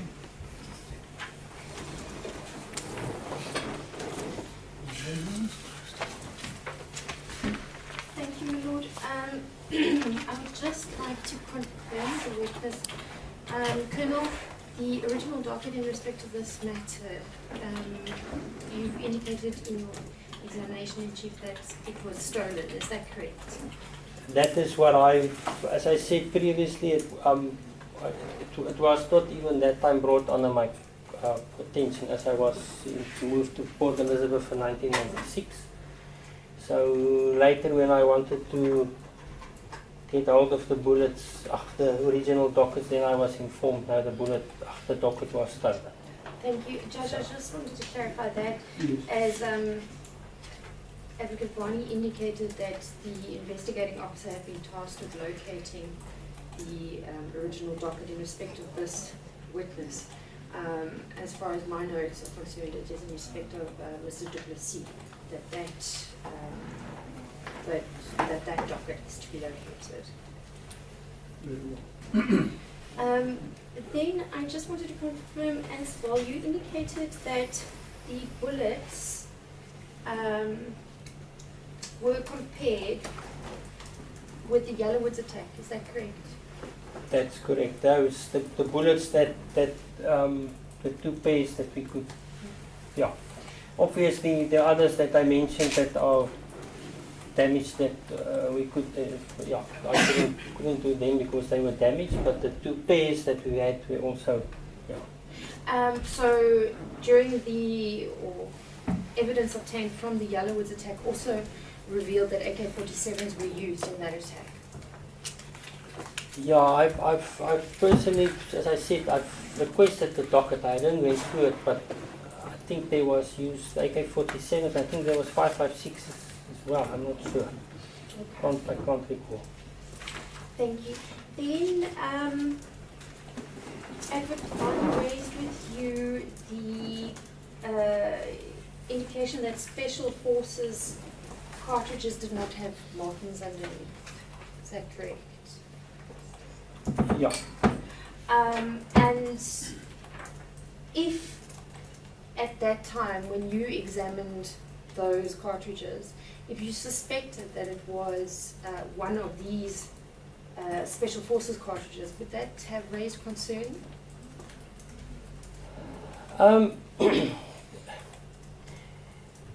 To tell you the truth, I don't really think so. The reason why I'm saying so is I don't want to throw the police under the bus, but you won't believe me how many shootings happen where the police are shooting with official firearms, and then later when the cartridge cases are sent to us, it's not all military cartridge cases. So you get, unfortunately, you get that thing that a 9mm parabellum is a 9mm parabellum cartridge. So you'll be amazed if you go out today and you take every policeman's magazine. You'll see there's a mengelmoes in Afrikaans, they call it that, a whole bunch of different mix in there. So even nowadays we get, I tell you it's terrible. Nowadays we are flooded with AK-47 rifles and cartridge cases again, and 5.56s.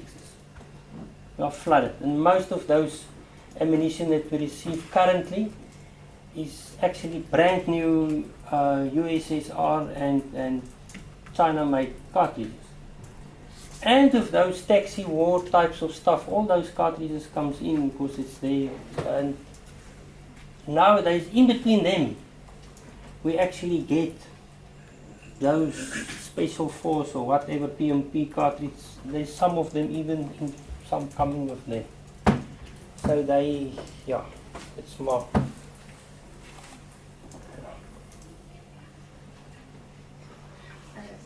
Thank you, Colonel. Thank you very much for sharing your expertise with us. We appreciate it. Judge, we have no further questions. Sorry, my lord, apologize. Doesn't matter, it's fine. Colonel, Donkey. It's a pleasure, my lord. And if there's anything later coming up that the court needs assistance, I'm more than willing to assist. Appreciate it. Thank you. So, Thank you. excuse you at this juncture. Thank you. Can I just get rid of this thing? Judge, I believe that exhibit was kept in the possession of Captain Pieces, and if you could take possession of it as well. Thank you so much. Thank you.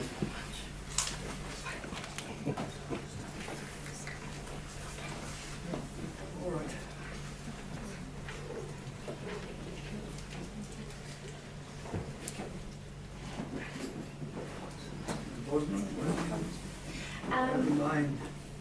My lord, we are close to the lunch adjournment, and we do have a witness who will potentially take quite a long time with his evidence.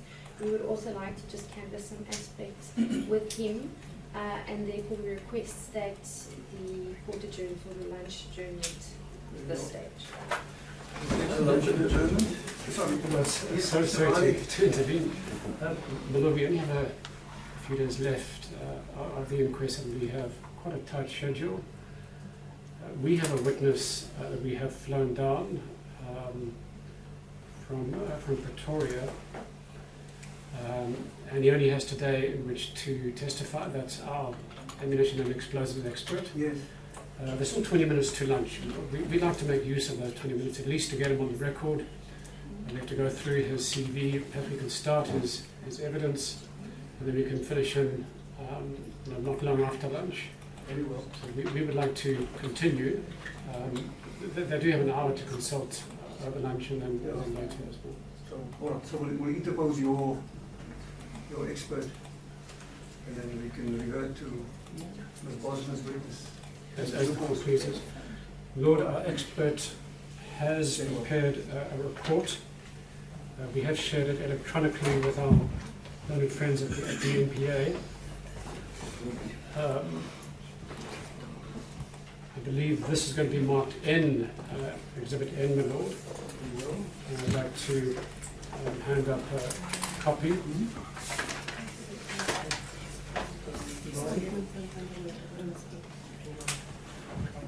Very well, oh, Oh, is it actually O? Oh, Okay, we'll adjust it to O. Okay.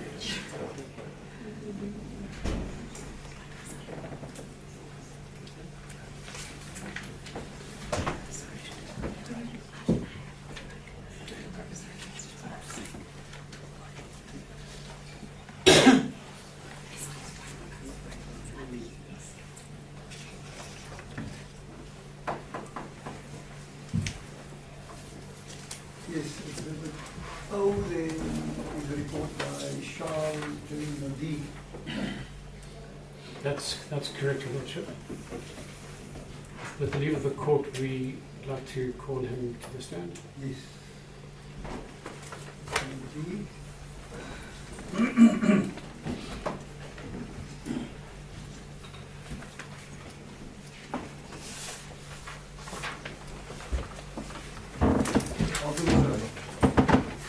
So state your full name to the court, please. Charles Jurgens Lodie? If you have any objection in taking the oath, No. do you consider the oath binding on your conscience? Yes. Do you swear that the evidence will give in front of the court will be the truth, the whole truth, and nothing but the truth? Yes. Please raise your right hand and say so help me God. So help me God. Listen to the court. Thank you, Mr. Bosman. Mr. Lodie, firstly, thank you for taking the time to come down to East London to assist this court. You've been given a copy of your report. It's titled Report by Charles J. Nadir, Technical Munitions Officer, Retired. Do you confirm that this is your report which you compiled? Just to show to the court that you have the necessary expertise and qualifications to give evidence on the question of explosives and ammunition. My Lord, Mr. Nadir has attached his curriculum vitae as Annex A to his report. It's at page 8. Yes, I've got it here. Thank you.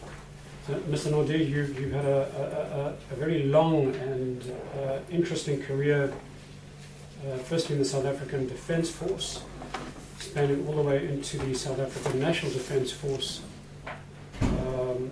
more than 40 years. I'm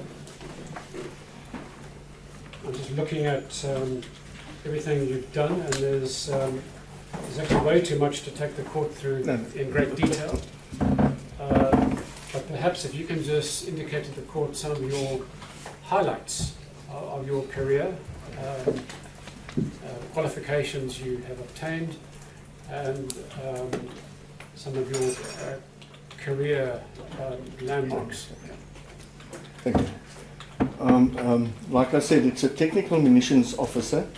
It is a qualification we obtained it came from the English. I studied at Technikon, did the explosive technology course, T4, Higher Diploma in Explosive Technology. I also completed all my courses at the School of Ammunition. We were taught the basics of ammunition, advanced ammunition, did Demolition 1, Demolition 2, and the refreshers of that. In '82, I was also qualified as a bomb disposal specialist, assisting in the rendering safe of terrorist bombs at that stage.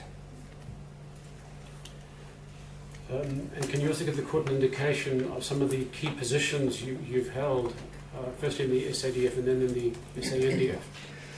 In my junior years, I was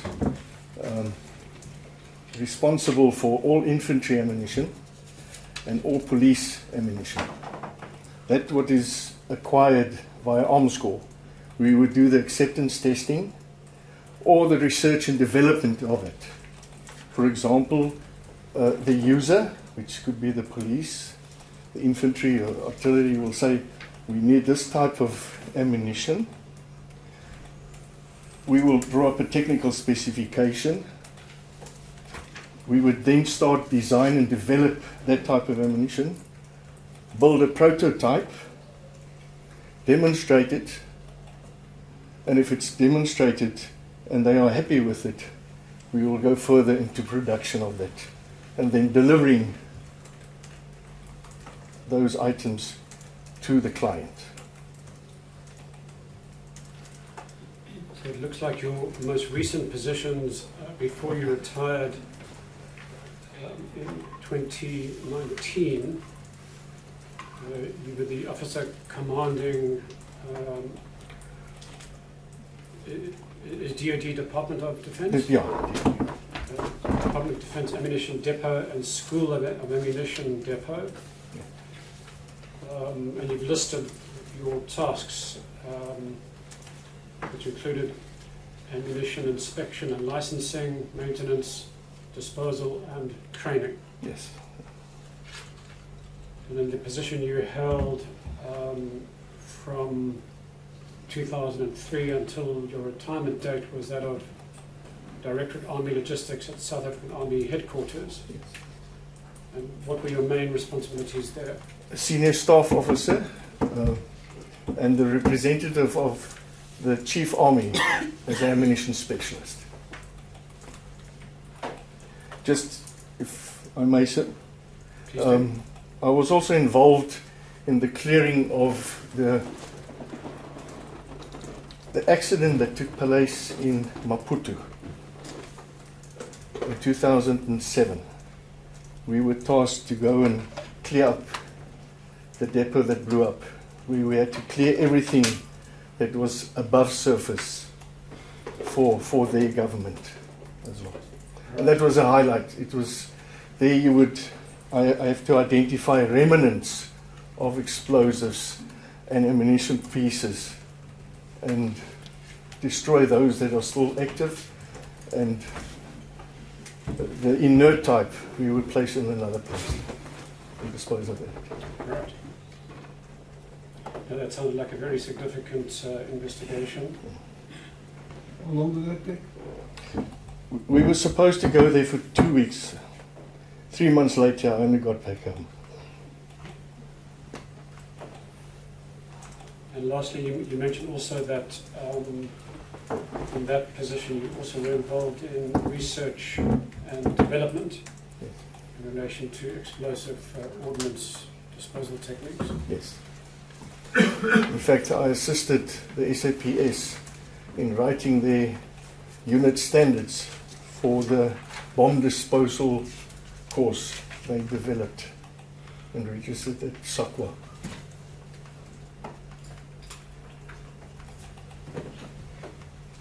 So the legal representatives of the families, Cliff Decker Hoffner, they approached you for some expert guidance. And in particular, they were interested in your views on the items that were left at the crime scene, including grenade levers, tear gas canister, and the like. And in order to conduct your research into these questions, could you just give an indication to the court what documentation you were supplied with? I was supplied with the photos and some of the testimonies of That's what happened at the Highgate massacre. I then studied those photos, and there where I was identified those items that was necessary, I gave feedback in my report. Thanks. And then if we can take you to the report. On the first page, you've reproduced photo 40 from the official police album. Can you just explain to the court what it is you wanted to point out in this particular photograph depicting the spent tear gas grenade? First, I looked at the picture, but remember when you go through the report, you page to all the pictures. I found the striker mechanism, not the striker mechanism, sorry, the fly-off lever. That's the fly-off lever, the terminology. The striker mechanism, if I can just for clarity's sake, is the thing that contains the initiator, as well as the firing, the safety pin, and the fly-off lever, which is screwed into the grenade. When I saw the striker mechanism,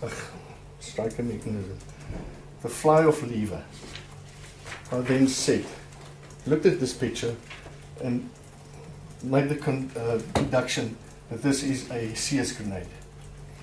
For having thrown a lot of CS grenades for testing purposes, you will get the typical burn mark on the grenade. It's like the paint crimps, and that's why you get that not zebra pattern, but giraffe pattern.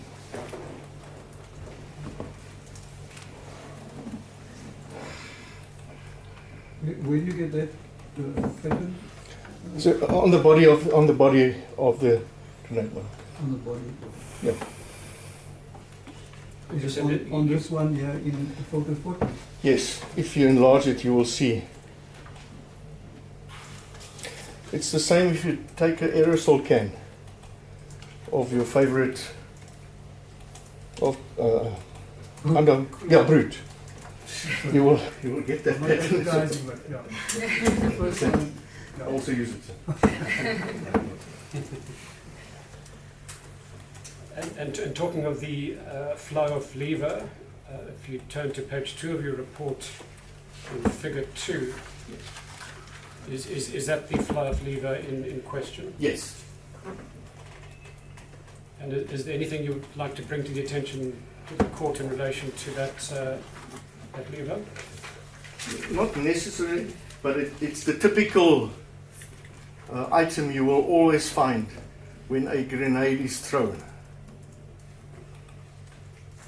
And later on, we had printed on the label, there where the red portion is, we also printed the lot number. The lot number of the striker mechanism. Not of the total grenade, but the striker mechanism. So we could do then traceability back to from where it was manufactured, on which grenade bodies they were placed. And talking about where these types of grenades were manufactured, in your view, where were they manufactured? These were manufactured at Swartlip Products, which was situated in Philippi, Mitchell's Plain, at the factory there. For those who are old enough will remember that was and that was also before my time, the Rondon fireworks factory. But Swartlip Products were the main manufacturer of the CS grenades. That's in Cape Town? Yes, Mitchell's Plain. No. I think can't remember the road. No. And you mentioned that that factory operated under that name from the mid-80s to the mid-2000s, and then Yes. the company changed its name? Yes. What happened is maybe some background. Denel sold, or Armscor sold the ammunition factories. Rheinmetall Denel was the main company that bought the factories. So they bought Naschem, the old, we call it the main factory, and then Swartlip products, as well as Somchem. Somchem was responsible for manufacturing all the propellant for the military and commercial propellant for hunting. They bought those factories, and then it was said that they should close Swartlip products and link it, and only one company must remain in Cape Town, which is RDM South, Rheinmetall Denel South, and the one up in Boskop, Potch, is Rheinmetall Denel North. Thank you. And you mentioned in your statement, Lord, this is at the bottom of page 2,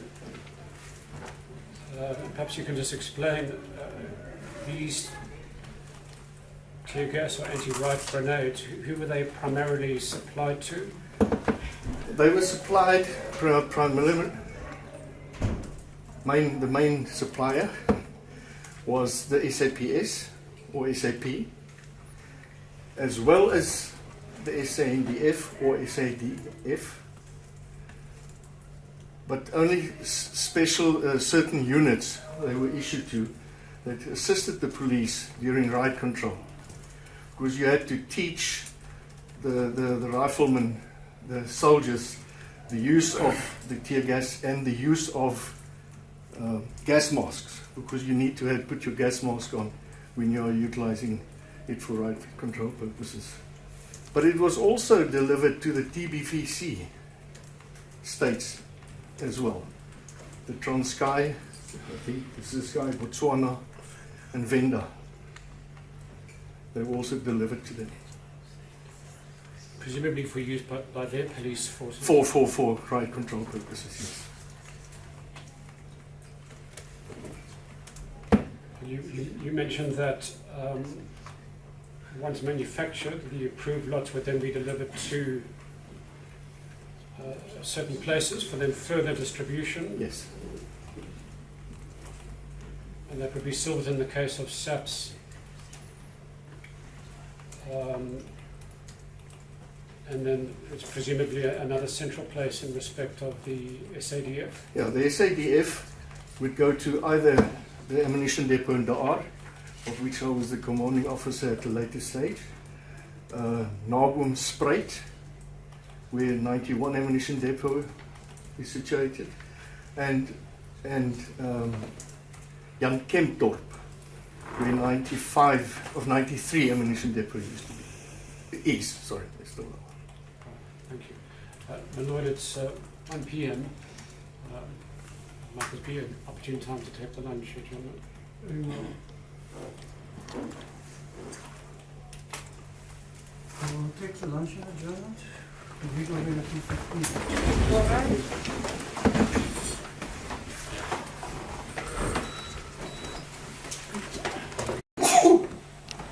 Thank you very much, my lord. This is Whitfield.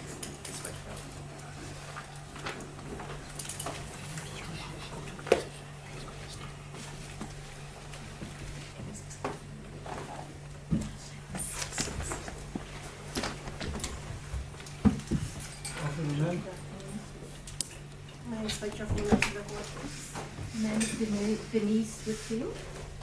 Do you have any objection in this matter? Do you consider that a finding on your conscience? Do you consider that a finding on your conscience? Do you swear that the evidence will be in front of the court will be the truth, the whole truth, and nothing but the truth? It is nothing but the truth, I hope me. Please raise your right hand.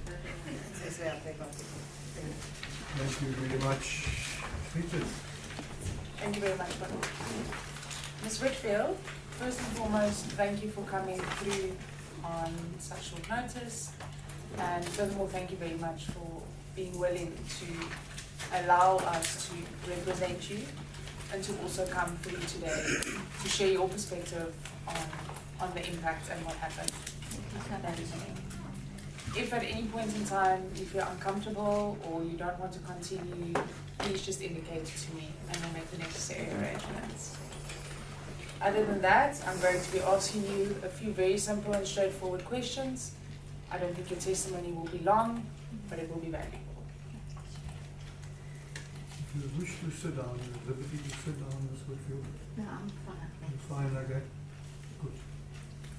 Just at the outset, my lord, the statement of Ms. Whitfield can be found in Exhibit C on page 175 to 187. That is including the annexure. Thank you. So, Ms. Whitfield, I think the pertinent question that we need to ask is, what is your relation to the Highgate? How are you related to what happened here? Well, my husband used to go there, you know, just to meet friends or, you know, just because he liked going there. And I've been there maybe on 2 occasions, you know, I didn't really go to the Highgate much, but he did. And can you maybe just remind the court of who your husband is? My husband is Derek John Whitfield. And I think we have consensus that Mr. Whitfield passed away as a result of the shooting at the That's Highgate. correct. Ms. Whitfield, I am going to ask you to just tell the court, how old are you? How old were you at the time of the incident? I was 45. And how old was your husband? He was 42. And did you have children at that stage? Yes, I had 3 children. If you can just elaborate a little bit on your husband. What type of person was he? He was a very outgoing person. He was a border fisherman. And we used to spend many, many hours early in the morning. We leave home 5 o'clock, you know, over weekends. And then we go to the beach and we all still sleeping in the truck and he's fishing and, you know, partaking on competitions and stuff like that. So we were really outdoor people, you know, enjoying the seaside nature. It seemed like you lived an active and good and healthy and happy life. That was abruptly taken away from you. And I think this is maybe an opportune time to then ask you, how did you come to know of what happened that evening at the Highgate? Well, my mom actually contacted me like later on. She said the bar lady, somebody phoned her and said, how old are you? And then throwing the phone down. Then again phoning, saying, what is your age and who are you? And throwing the phone down. And the third time, my mom said, you know, who are you? So she said, no, she's the bar lady at the Highgate. Derek's just been shot. And then, and he wants to see his wife. And then my mom came to me and she said, you know, I just got this funny phone call. She thought it was a prank. And then she said, let's go to the Free Hospital, you know, to see if he's there. Because if he's been shot, you know, we're not going to the Highgate, let's go to the hospital. So off we went to the hospital, myself, my daughter. She, at that stage, she was in standard 4. And then going to the hospital, I just saw blood in the foyer. And somebody screaming and yelling. So I said to my mom, that's Derek. So anyway, while we were standing there, I spoke to one of the sisters there and say, you know, that I'm here to see Derek Whitfield. You know, he was shot at the Highgate apparently. I don't know what's going on. So she says, I must come into this little surgery room, which I did. And I said to my mom, just keep Natalie there because I don't want to traumatize her if anything is, you know, seriously wrong. So then, as we went into this little room, she shut the door and I thought, this is over now, he's no more. So I said, as she shut it, I said, he's dead. So she says, yes. She says, how did you know? I said, no, because you closed the door. And if you didn't close the door, he would have been either hurt or injured or something like that. And that is when I heard that he passed away. I'm really sorry that you had to experience that moment. And I just quickly want to take it back to the strange phone calls that your mother was receiving. Would you say that you found it strange that he was in a state to request a phone call being made, to share a number? Did you find anything strange about these phone calls? It was strange because well, nobody ever told me what happened to him, how he died. I never had any feedback from police or anybody. I just heard from people talking that he was shot and that he had 5 bullet wounds in his chest. That's all I know. Also, hearing from people who used to go to the Highgate, etc. And it was also strange for me. I mean, in his state, how could he now remember telephone of my mom? And it was a landline. And nobody knows my mom. Nobody knows our telephone number at home, like my mom's telephone number. And how did the bar lady get my mom's home telephone number? That doesn't make sense to me. Absolutely, Doesn't make sense. I can understand why that might be extremely confusing. And then you also mentioned that as you entered the hospital, you heard a scream and you had thought that was your husband. Can you say that this could possibly have been someone else if he had already passed away at that point in time? Or are you fairly certain that it was I definitely thought that he was still alive. But then you realized that And then I realized he wasn't. I'm really sorry about that. And what would you say in that moment that you found out what happened and that you had lost your husband? What was your initial reaction? What was the first thought? I couldn't believe it. I was in a space, I don't really know where I was. It was like, it's not true, it's a dream, And I haven't woken up, it's just a nightmare. And do you feel like it's still impacting you to this day? Yes. Ms. Whitfield, you spoke in your statement about a request to come and collect the car. If you can maybe just tell the court about this car collection and what you found, when this took place, what unfolded. A policeman phoned me, I don't know who it was.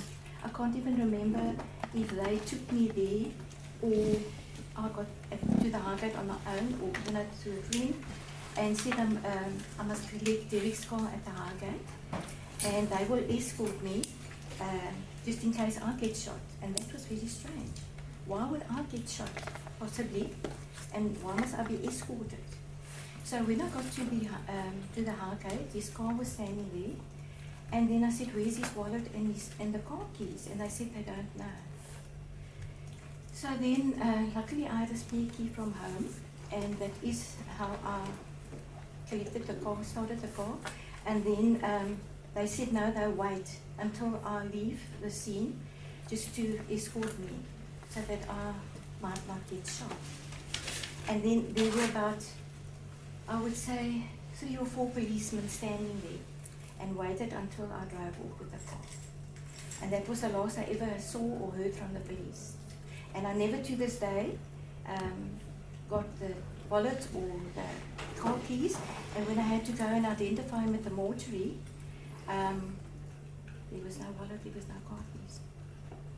And you have no idea what happened? I have no idea what happened to the wallet or the car keys. And you don't have any, don't carry any suspicions in this regard, you're just unsure? I'm unsure because there was nobody else that I could think that would take his wallet or his car keys, because as far as I'm concerned, when you go to the Highgate, everybody are in a friendly atmosphere there. There's no animosity there or anything like that. So what happened to the wallet and the car keys and why people would take that or someone take that, to me that is a mystery. An unanswered question. Were you at any stage told about how your late husband attempted to exit the premises? Yes, I was told that he crawled out of the bar to his car. But now, in his state of injury and bleeding profusely, as I heard what happened to him, like word of mouth, how could he, in his state of injury, crawl from the bar area right down to the car over there across the road? That doesn't make sense. And when I fetched the car, there was no blood stains by the car because it was said that he died by the car. So where are the blood stains? And if it was stained there through blood, why isn't there a mark? And why isn't there a mark from the bar area outside from the step, and there's blood marks there? There was no blood marks there at all. From the bar, that they said to me that he crawled out from the bar to go to his car. There were no stains. So that is also very strange to me. And you can confirm that this was either the next day or the day after that you went there, so there wasn't much time No. that elapsed in between. No. The impact on your life, I believe this is quite important to share. I want to start off firstly by just speaking to your daughter. What was your children's ages at the time of the incident? Natalie must have been about 11 or 12. Chantal and Donovan, they were a year apart, they were 19 and 20. And you informed us that you dealt with yet another tragedy a few months later. Can you maybe just share the report? For 10 months after Derek passed away, my 20-year-old daughter was fatally killed in a hit and run. So I had 2 funerals in 10 months. And it was very, very hard and traumatic, and I was just not over Derek's trauma when my daughter passed away. And the person, I got no justice for her death either. So I had no justice for Derek's death, no justice for Chantal, because they said there was not enough evidence. But this guy killed her outright. He was speeding, and the police promised me that they would measure the tire marks, because, you know, apparently they can do that and see at what speed he was going. And I must go and see them on Monday. When I went there to the police on Monday, oh no, they don't work there anymore. I mean, where's the justice? Where? You know, to me, I have no words. So it's safe to say that the death of your husband and the death of your daughter just left you feeling without a sense of any type of justice. Exactly. Can we maybe go into just briefly how it impacted the remainder of your life, specifically your husband's passing, and what was the situation that it left you in? Well, I had no money, I had no food. The Red Cross, soon after the attack, they gave me some groceries and money, and we lived on that for a couple of, about 2 weeks or so. And my mother-in-law and my mom and dad, they, you know, gave me a little bit of foodstuffs and helped me through that way. It was very, very difficult. I had 3 children to provide for, and yeah, it was just my faith that carried me through, and you know, by some mere miracle from above, we always had something small to eat. But it's safe to say that it was dark times. It was very dark times, because, you know, Natalie was still at school. I had school fees to pay, and Chantal and Donovan didn't have a permanent job. They were still looking for permanent jobs, and they did, like, you know, temporary jobs here and there, and you know, it was very difficult. I can just imagine how suddenly your life changes completely when something like this happens. I want to go to the seeking of justice subsequently, and just briefly, were you involved in the TRC proceedings, the Truth and Reconciliation Yes. Commission proceedings? Yes, I was. And did that make you feel any better? Did anything unfold? I think that was a waste of time, because they don't care. It was just a waste of time, because we each had to stand up and state your story, and nothing really happened after that, you know. So it did not make you feel like there was any Because, justice? I mean, there's or no justice. There is no justice at Even where I'm standing today, I say there is no justice. There's no justice. Justice, no. Were you did you ever meet with the APLA commander, Mr. Mpatlele? Yes. As a group of the Highgate survivors. So you were part of the group that had the mediation Yes. meeting with Mr. Mpatlele. The court would be aware of the meeting that some of the Highgate survivors had with Mr. Mpatlele, who was the commander of APLA at that stage, and this is undisputed. Yes. What did Mr. Mpatlele tell you? He said to us that they weren't responsible for the attack because they actually just concentrated on training the soldiers how to maintain their rifles and how to clean them. Because if they had to go and train them how to shoot, then they would be arrested and hurt. And then if you think of they shooting randomly, when you look at the Highgate Hotel and you see the shots in the deep freeze and on the wall, it's precision target, it's professional target shooters. Those are not Mickey Mouse people who shot there. Those are professional people who knew that when they shoot, they will kill. Because I had a look there at the marks on the wall and on the deep freeze. And I think through the evidence that we've heard, it has become quite apparent that this was meticulously carried out and clearly by people who knew how to operate. We even heard earlier when you were not here, we heard from experts who stated that it isn't always very easy to operate the weapons that they used and that they knew they had to know how to use it. So that confirms what you stated and what was told to you. Yeah. Did you ever interact or meet with Mthunzi Mahanga? Yes, also as a group of the survivors at the University of Portland. And what was that interaction like? I've got no comment. It was also just getting nowhere. Getting nowhere. He did not have any answers for you. Well, I actually asked him, I said to him, when we went to the healing of the memories in Cape Town, you promised us before we board the plane back to East London that you would tell us who did it and why so that we can get closure. So I said, what is going on now? Where are the answers? So then he dropped his head and he clasped his hands and he says, I don't want to get killed and I don't want my face on TV.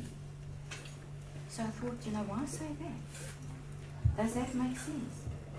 I mean, if you were an honest person with honesty and integrity, you would say yes or no, or I couldn't get answers. But why say he doesn't want his face on TV and he doesn't want to get shot? I don't know. I don't understand that. And that naturally left you And quite then confused. that is when I got up and I said, listen, I said, then you took a bribe. I told him. I said, because you can't give us answers. I said, I'm not going to be part of this group anymore because I want to go on with my life. And that is when I walked out and Boise Wheeler's wife, Fran, she walked out with me and we never went back to the meetings anymore because I thought, we're going to meetings and we're trying now to get closure and there's just nobody who stands up for the truth. I understand that. You know? My Lord, just a quick one. I see there's 1 minute before 4. My testimony is going to take about 4 minutes. If I might just have the court's indulgence just to wrap up. Very well. Thank you. Please proceed. The last question that I have for you just relates to your recent involvement in the pursuit of justice. I think you started answering that and said that you became less involved. You can maybe just explain what happened from then to now and being represented. My son actually contacted me and he said that Neville Beeling contacted him and asked if he knew Denise Whitfield. So he says, why? So then Neville says, no, he needs to get hold of me urgently. The attorneys want to get hold of me. And then he said, okay, fine, he'll give Neville my telephone number, and that is how I got in contact with Neville, or Neville got in contact with me. And then And then I automatically, Neville said to me that Monday, the 27th, I think the inquest started, and that is when I came. So I said, well, I'll come on Monday. I can't come here through the length of the inquest because I'm working and I can't lose my job, because it also helps me financially, even though it's a little bit of money, but it also, helps me in some way. So that is why I haven't been here every day, because I can't miss out on my job, because if I lose my job, then... We completely understand that, and we appreciate your involvement. I think this is an opportune time to also just tell you that it's an honor for us to also represent you, and for you to come here and give us a portion of your truth is definitely important, not only for us, but for you as well. And we're happy that we could give you some sense of a platform after feeling like you've been deprived of it so long, even if it takes a minute over 4. Thank you very much. I appreciate your testimony and you coming through today. If you have anything else to share, you're more than welcome to. Is there anything that you want to say in closing? Yes, I would love to say something in closing. I have forgiven the perpetrators. The Word of God says, don't be overcome by evil, but overcome evil with good. The Lord says, justice is mine, vengeance is mine, and I will repay. So to forgive those who persecute you and use you spitefully, forgive them, because you don't want to walk in bitterness and that other people steal and rob you of your joy. So all I'm saying to my fellow survivors, forgive them. Forgive them and be set free. And God knows who they are. But a lie cannot be hidden. There's nothing hidden from God. It will be exposed. It will be shouted off the rooftops. And that is my hope. That's my hope. Thank you very, very much, Ms. Whitfield. That was very powerful. You may be excused. Thank you. Sorry, Ms. Whitfield. Sorry, Ms. Whitfield. Apologies, you cannot be excused. Oh, there sorry. might be a question for you. Sorry, I've never been in court. Sorry. No, it's fine. I have no I hope you won't come back to court again. Perhaps the prosecuting authorities representatives might want to ask you something. I'm not sure. Thank you, my lord. We have no questions for the witness. We do, however, want to express our deep sympathy as to the difficult times that you've gone through, and encourage you to continue with your faith and to keep strong. Thank you for sharing your story with us. Thank you so much. My lord, I have nothing further. Thank you, Mr. President. Mrs. Whitfield, now you are done with the evidence.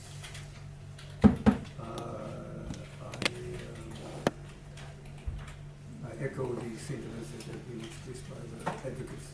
Thank you very much for having come and having shared your story with us. Thank you It's so much. much appreciated, Thank you. and best of luck. Thank you so much. All right.